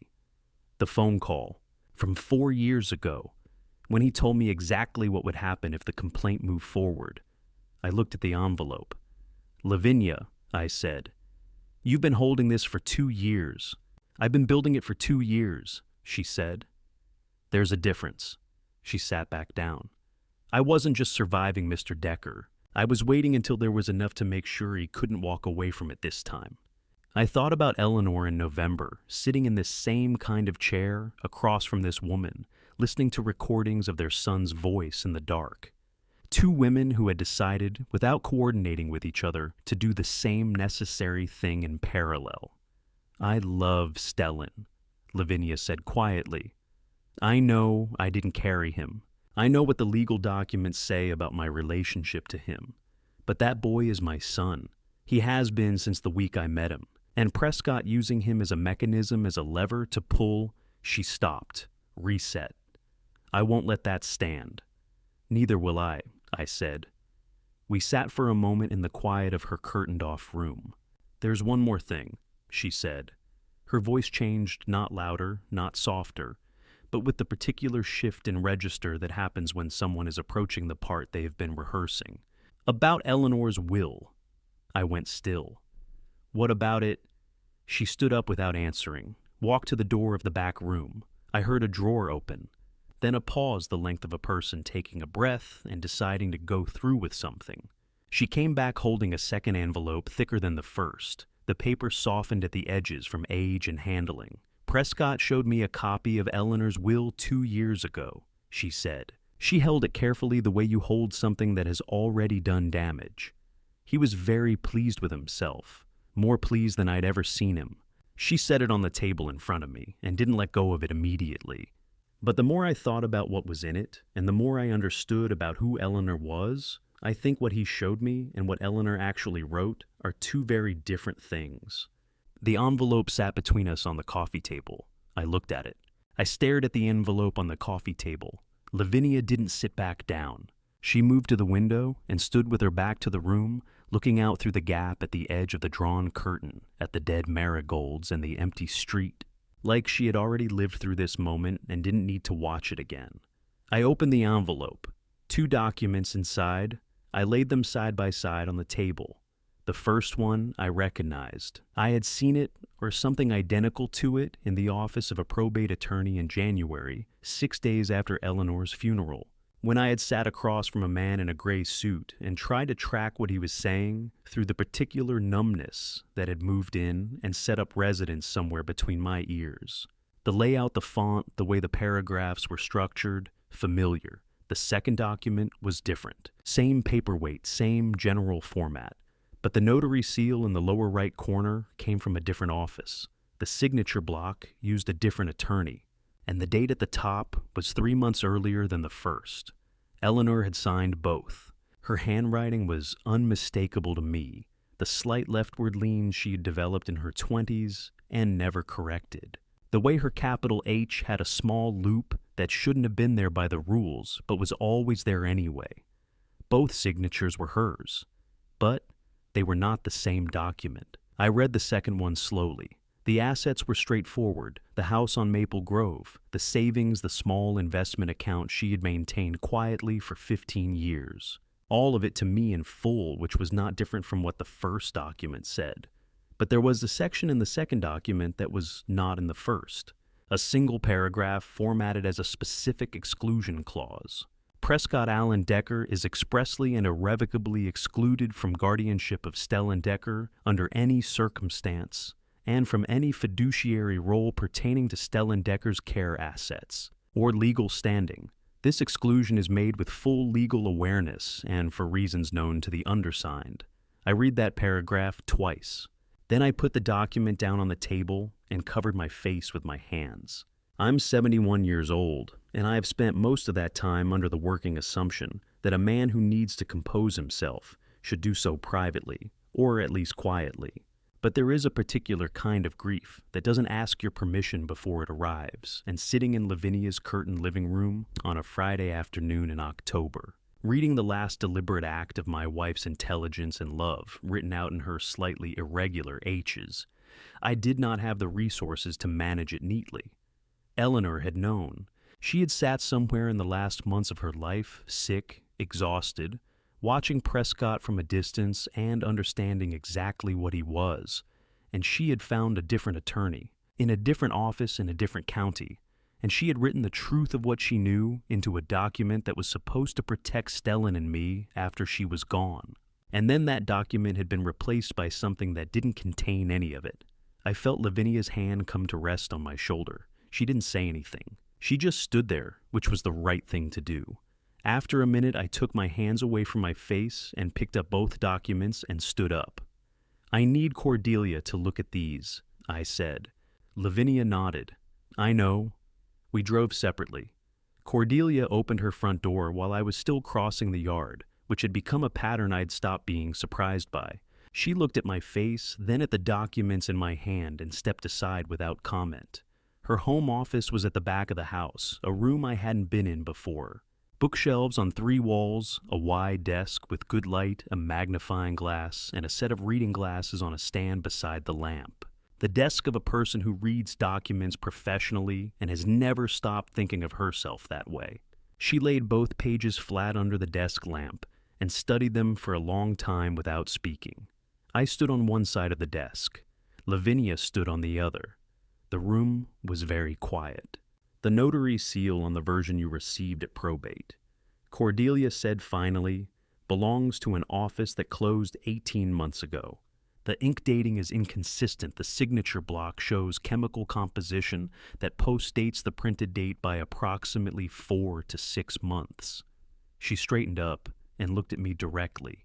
"This is a forgery, Harlan, a careful one. Whoever made it understood the process well enough to replicate most of the correct elements, but not well enough to account for the notary's operational history. I thought about Prescott, calm, methodical Prescott, researching notary offices, finding one that had closed, building something that would pass a standard review, but not a forensic one. Eleanor sent the real will to a separate attorney, Levvenia said. She told me in November. She said she'd had it drawn up by someone Prescott had never met and never would, and that the original was filed with the court in Johnson County. She said she didn't tell you, because she was afraid Prescott was monitoring your mail, and she didn't want to risk a paper trail before she could ensure it was protected. He intercepted the probate process, Cordelia said.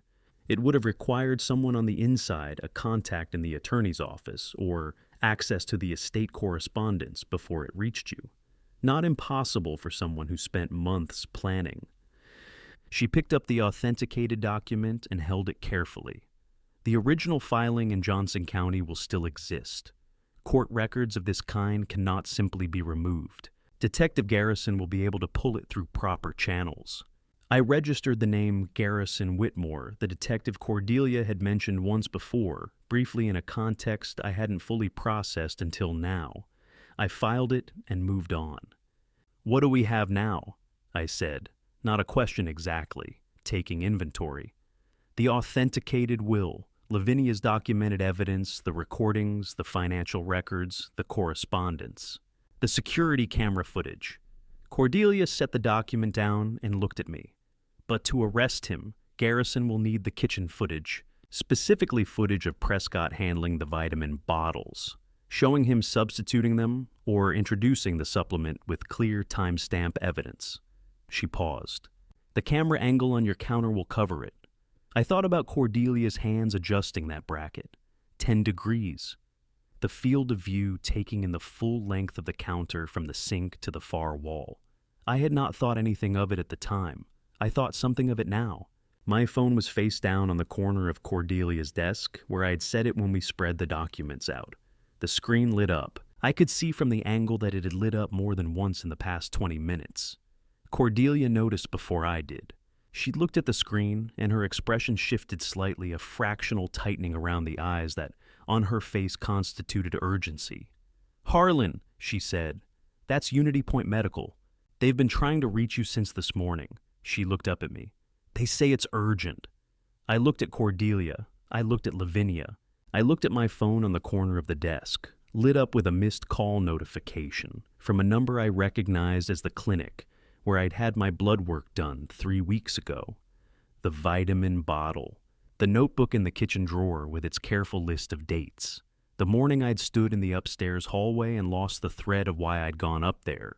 Prescott's voice smooth and solicitous. "Are you taking the vitamins I brought Dad? Eleanor would have wanted you to take care of yourself." Everything that had been moving toward a shape finally completed one. I picked up the phone. The clinic smelled the way all clinics smell, antiseptic and recycled air, and the particular stillness of a place where bad news arrives regularly enough that the walls have learned to absorb it. I had called back from the parking lot outside Cordelia's house, still holding the 2 wills. The nurse who answered didn't hedge. She said, "Please come in today if at all possible," and the way she said it, "not when you have a chance. Not at your earliest convenience," told me everything I needed to know about the category of news that was waiting. Cormack drove. I didn't argue about it. We didn't talk much on the way.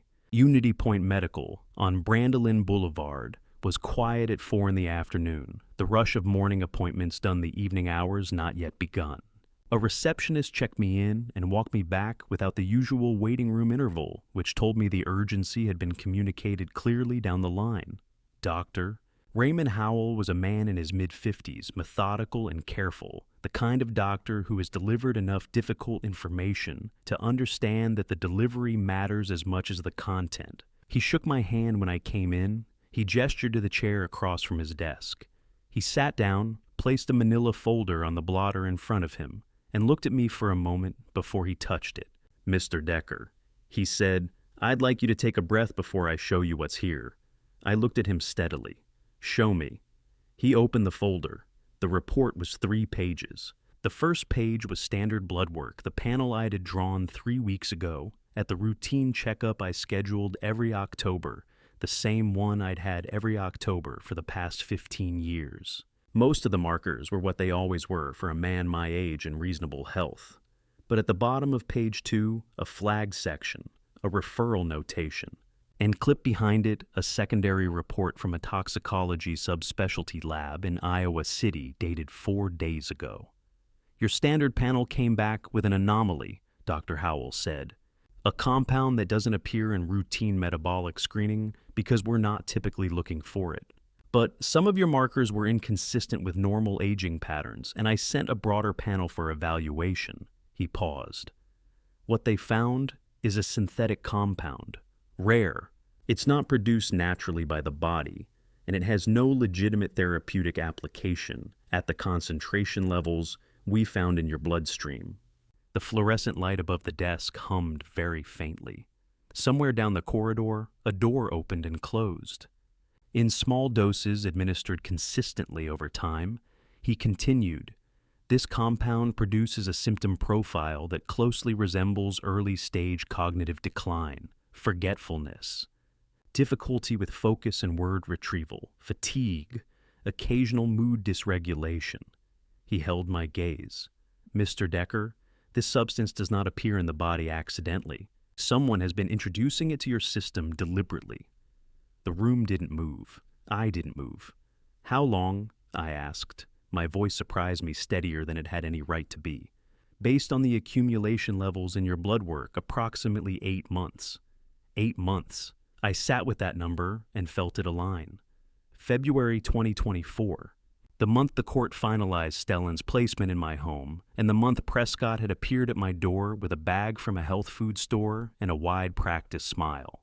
Dad, you need to take care of yourself. Eleanor would have wanted that. 2 capsules every morning with coffee, 8 months of mornings. He waited until the boy moved in. I said quietly, Doctor? Howell looked up from the folder.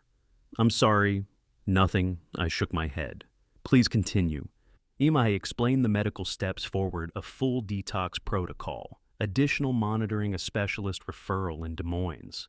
He said the compound's half-life meant that cessation of exposure would begin to show cognitive improvement within 4 to 6 weeks. He said I was fortunate the accumulation hadn't gone further. He said a lot of things that I heard and filed and would need to read again later, when my brain was doing something other than processing the shape of what my son had built. When he finished, I sat for a while without speaking. I looked at my hands in my lap. I had noticed them recently, the occasional tremor when I was tired, the way they sometimes moved a half-second behind what I was thinking. I had chalked it up to 71 years, and the winter coming, and not sleeping well. I had taken the capsules that were supposed to help, and felt grateful that someone was paying attention to me. Grateful. I thought about every morning I had shaken 2 capsules into my palm and swallowed them with the first coffee of the day. The small ceremony of it. The way I had come to associate the gesture with being cared for, with being a man whose son, whatever their complicated history, still thought about, whether his father was taking care of himself. I had held on to that. Even when I was filing police reports and installing cameras and standing in the dark behind curtains, some part of me had held on to the idea that the vitamins meant something real. Eleanor would have wanted you to take care of yourself. He had said her name. He had put her name on it. I pressed the heels of my hands against my eyes. I am not a man who cries often or willingly, but there is a specific grief that comes from discovering that you love someone through the very act they designed to destroy you, and it does not ask for your dignity before it arrives. I sat in the chair across from Dr. Howell's desk and let it come for a moment. Not from myself, not even entirely from anger, but from the particular sorrow of a father who finally understands that the child he raised and worried over and tried to reach across 40 years of difficulty is someone he will never be able to fix. That the damage Prescott carries did not come from my failures and will not be solved by my forgiveness, and has already cost more than I can calculate sitting in a clinic chair on a Friday afternoon in October. I loved him anyway. I don't know what that says about me. Maybe nothing good. After a moment, I took my hands away from my face, straightened in the chair, thanked Dr. Howell in a voice that had settled back into something functional, because whatever I was feeling was mine to carry and his to witness, and he had already done his part with precision and care. Outside in the waiting room, Cormack was in the far corner, chair hands folded, not looking at his phone. He looked up when I came through the door. I didn't need to tell him. He read it in the way I was standing. "Call Detective Whitmore," I said. "Tell him we have everything he needs." Cormack nodded. He was already reaching for his phone. By 8:30 that evening, we were all in Cordelia's living room. I don't know that I had ever fully understood the phrase, "the people who showed up," until I sat in that room and looked at the faces around the table. Cormack in the chair by the window, hands folded, the composed stillness of a man who has spent 6 months watching and waiting for this night. Levvenia on the sofa, her coat still on, as if part of her wasn't sure she'd been allowed to stay.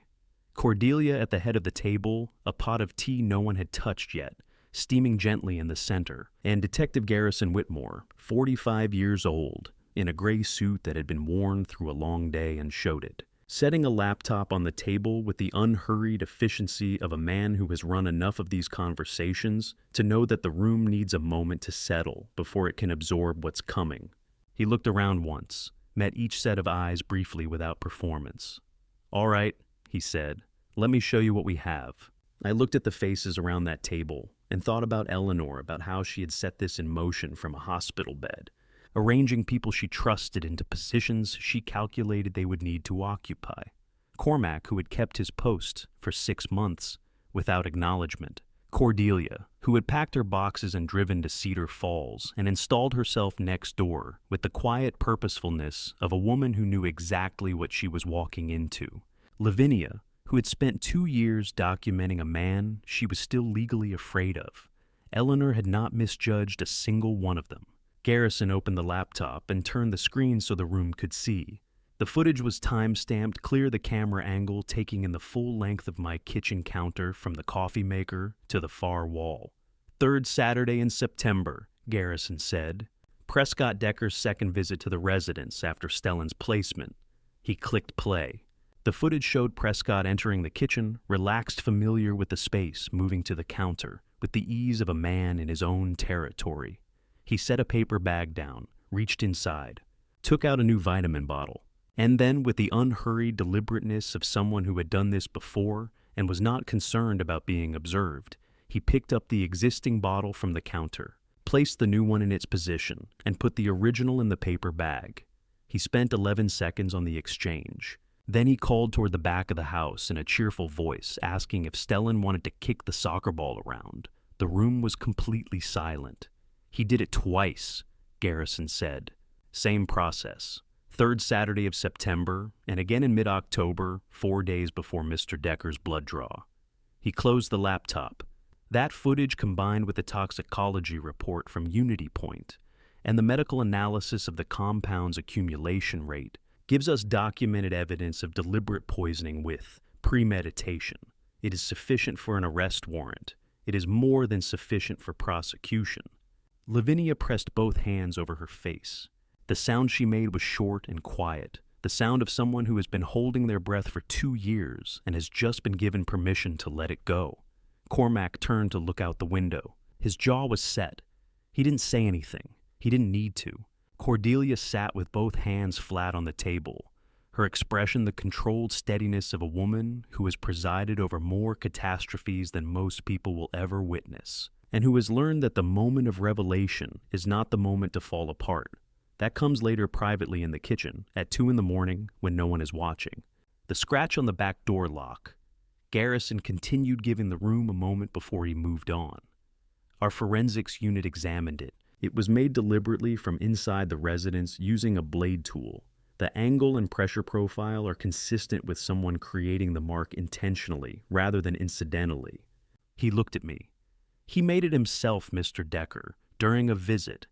He wanted you looking outward, watching the street, checking your locks, frightened of a threat coming from outside your house. While the actual mechanism was sitting on your kitchen counter every morning, I had already understood it in the abstract. Hearing it said plainly in a room with other people made it land differently." "The trust," I said. Garrison nodded. "Eleanor Decker established a trust for Stellin, $340,000, restricted until Stellin's 18th birthday, managed by his legal guardian." He paused.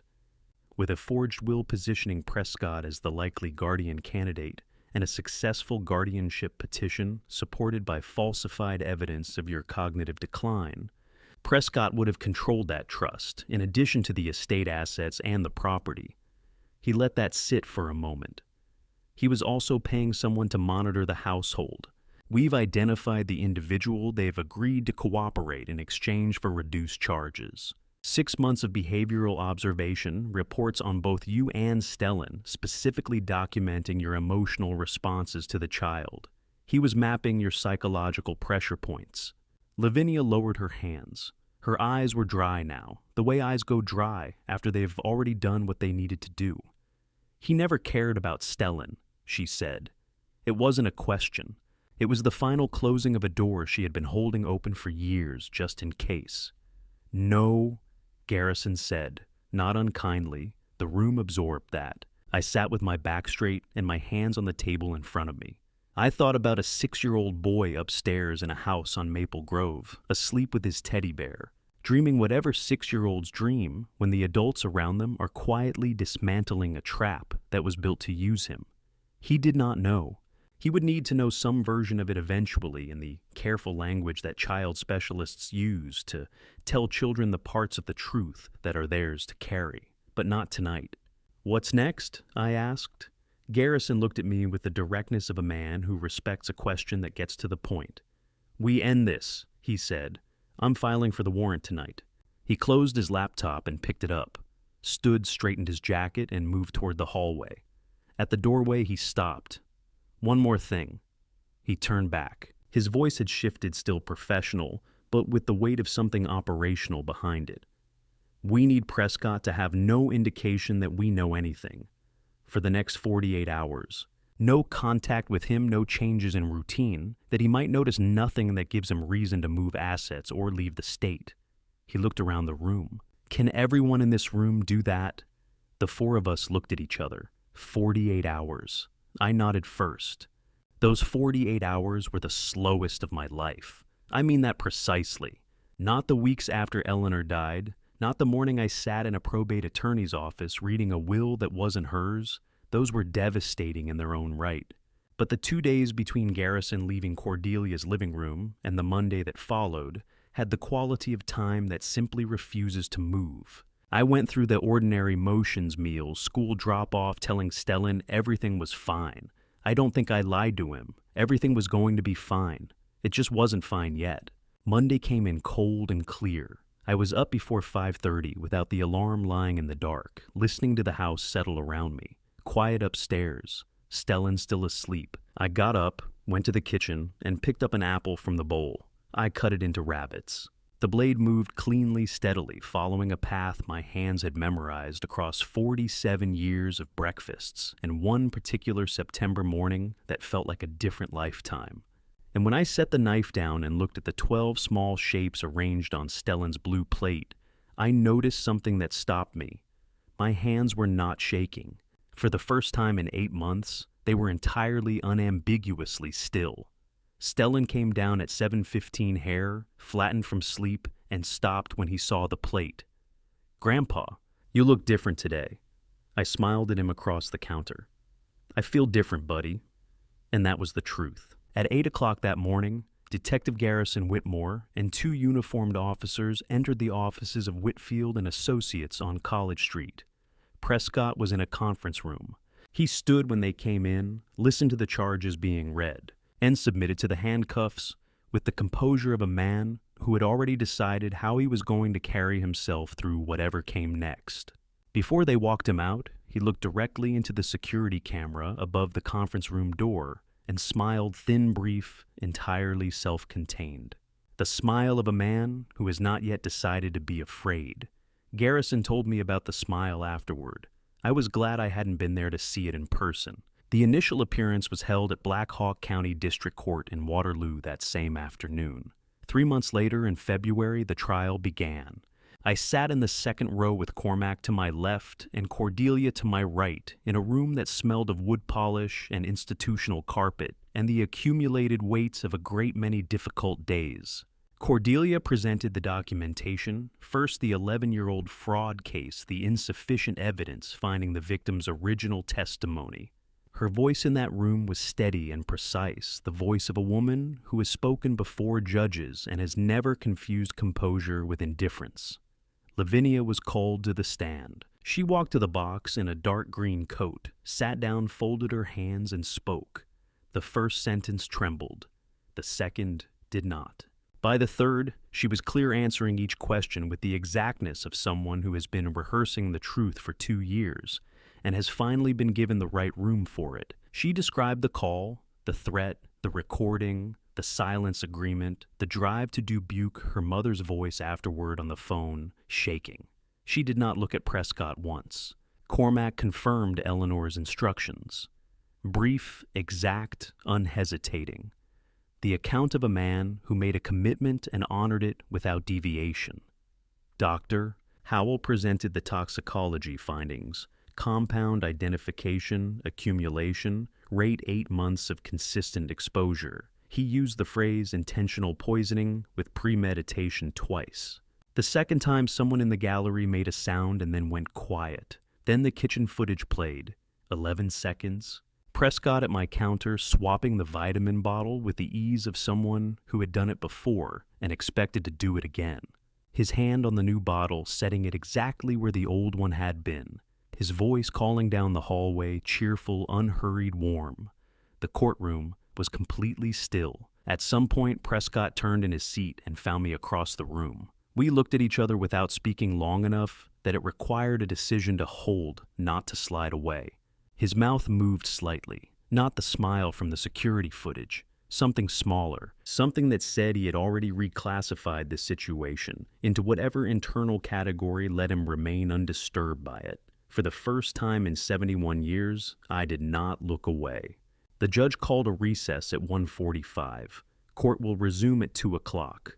I walked out into the corridor and sat down on the wooden bench outside courtroom 3.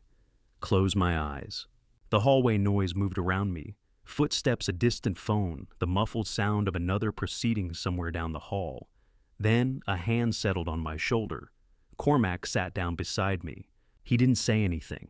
I didn't say anything. We sat together on that bench in a Waterloo courthouse on the first hard Monday of November. And the silence between us was the kind that doesn't need to be filled. The silence of two people who have been carrying the same weight from opposite ends and have finally set it down in the same place. Eleanor had known what she was doing when she found him. At 2 o'clock, the judge walked in. Everyone rose. I rose with them slowly, the way I do most things now, but fully upright, spine straight, without reaching for the chair back to steady myself. It was a small thing. It didn't feel small. I looked straight ahead at a fixed point on the wall above the bench. Not at Prescott, not at Garrison or Cordelia or the gallery behind me. Just that point on the wall, pale and unchanging, while the room settled and the judge opened the folder in front of her and began to read. I thought about the morning Stellin arrived, February, 7 months after Eleanor died, a Thursday that was gray all the way down to the pavement. Prescott had signed the temporary guardianship papers in the courthouse lobby without ceremony, then left without looking back. 20 minutes later, a social services caseworker had pulled up in front of my house, and Stellin had climbed out of the back seat holding a small blue suitcase with both hands. His eyes red from crying, he'd probably been doing the whole drive over. I had gone down the porch steps and crouched on the front walk to put myself at his eye level. "This is your home for as long as you need it, buddy." I hadn't known then what that promise was going to cost. I hadn't known what it was going to mean to keep it. The judge read the charges in sequence: intentional poisoning with premeditation, forgery of legal documents, conspiracy to commit financial fraud, psychological abuse of a minor. She read each one in the same even measured tone, and the courtroom absorbed them in the particular silence of a room full of people who have already processed their shock and are now simply waiting for the formal shape of what they already know. The sentence, 18 years, imposed as consecutive terms across all counts: intentional poisoning, forgery, financial fraud, and psychological abuse of a minor. No early parole consideration on the poisoning charge. Prescott stood for it with the same composure he had had since the moment Garrison walked into that conference room. He was escorted out through the side door, and he walked without looking back, not at me, not at Levvenia, not at any of the people whose lives he had spent 4 years trying to dismantle. He simply walked through the door, and it closed behind him, and the room let out a breath it had been holding for a very long time. I sat back down. Cordelia placed her hand briefly over mine on the armrest, just for a second. The touch of a woman who has presided over enough endings to know that the moment after a verdict is not the moment for words. Then she removed it and straightened in her seat, and we sat together in the quiet while the courtroom began to empty around us. I had opened it the night before the trial. Alone in the kitchen after Stellin was asleep, the house quiet around me, the way it only gets after 10. I plugged it in at the kitchen table and put one earbud in just one, the way Eleanor and I used to share them on long car trips, and I listened. Her voice was exactly as I remembered it, not the voice from the hospital, careful and tired, the earlier one. The one that used to call up the stairs to tell me dinner was ready, that used to say my name in the particular way that meant she was about to tell me something I needed to hear. She told me she loved me. She told me she was sorry she hadn't arranged things more simply. She said she knew I would be angry at first, and she asked me to be angry and then let it go. She said Stellin was going to be fine. She believed that the way she believed in things she couldn't prove fully and without apology. I sat at that kitchen table for a long time after it ended. Then I closed the laptop, put the USB back in the drawer, and went to bed. Spring came to Cedar Falls early that year. By the middle of March, the tulips in Cordelia's front yard were already pushing through the soil with the determined confidence of things that have been underground for a long time and are ready to be done with it. The maple outside my kitchen window was budding new green at the tips of every branch, the particular color that only exists for about 2 weeks before it darkens into ordinary summer. I'd been watching it every morning from the counter while I made coffee. My hands were steady, had been for months. It was a Saturday afternoon in early April when the 5 of us ended up on the back porch, or 4 of us on the porch, and one running wide circles in the yard below, with the limitless energy of a 7-year-old who has been cooped up by an Iowa winter and is making up for lost time. Stellin laughed at something I couldn't see. What? Some private game he was playing with himself out near the fence, and the sound of it came up to the porch clean and unguarded and entirely his own. Not the careful watching laugh he had come to me with in February of last year, his real one. I had been waiting 8 months to hear it. Cormack was in the chair beside mine, both hands around his coffee mug, watching the yard. He'd been coming by on Saturday since November, not by invitation exactly, but by the kind of quiet mutual agreement that forms between people who've been through something together and find that they don't quite know how to stop showing up for each other. Cordelia came around the side of the house with a plate covered in a dish towel, the smell arriving before she did, warm apple cinnamon butter, the particular combination that Eleanor had put into her recipe, and that Cordelia had somehow replicated from a handwritten card she'd found tucked inside one of the cookbooks when she helped me reorganize the kitchen shelves. I hadn't asked her how she'd found it. Some things you just accept. My phone buzzed on the armrest. Portland area code. Levvenia's voice was lighter than I had heard it in years, possibly ever. She was working at a legal aid office, she said. Small cases, real people. She liked it. She asked about Stellin, which he always did first, and I told her he'd just learned to whistle and considered this a major personal achievement. She laughed. After I hung up, Stellin came barreling up the porch steps 2 at a time. "Grandpa, come on." He was already pulling at my sleeve with both hands. Cormack said he'd show me how to throw a curveball, and he keeps stalling. I looked over at Cormack, who was studying his coffee mug with the concentrated attention of a man who has absolutely no idea what anyone is talking about. "I don't stall," Cormack said. "You've been stalling for 20 minutes, Stellin said, with the merciless accuracy of a 7-year-old. I stood up. Slowly, the way I always do, now deliberately with full attention to the process. Because I've learned to pay attention to the things I used to take for granted. I came down the porch steps and Stellin immediately transferred his grip to my hand and began pulling.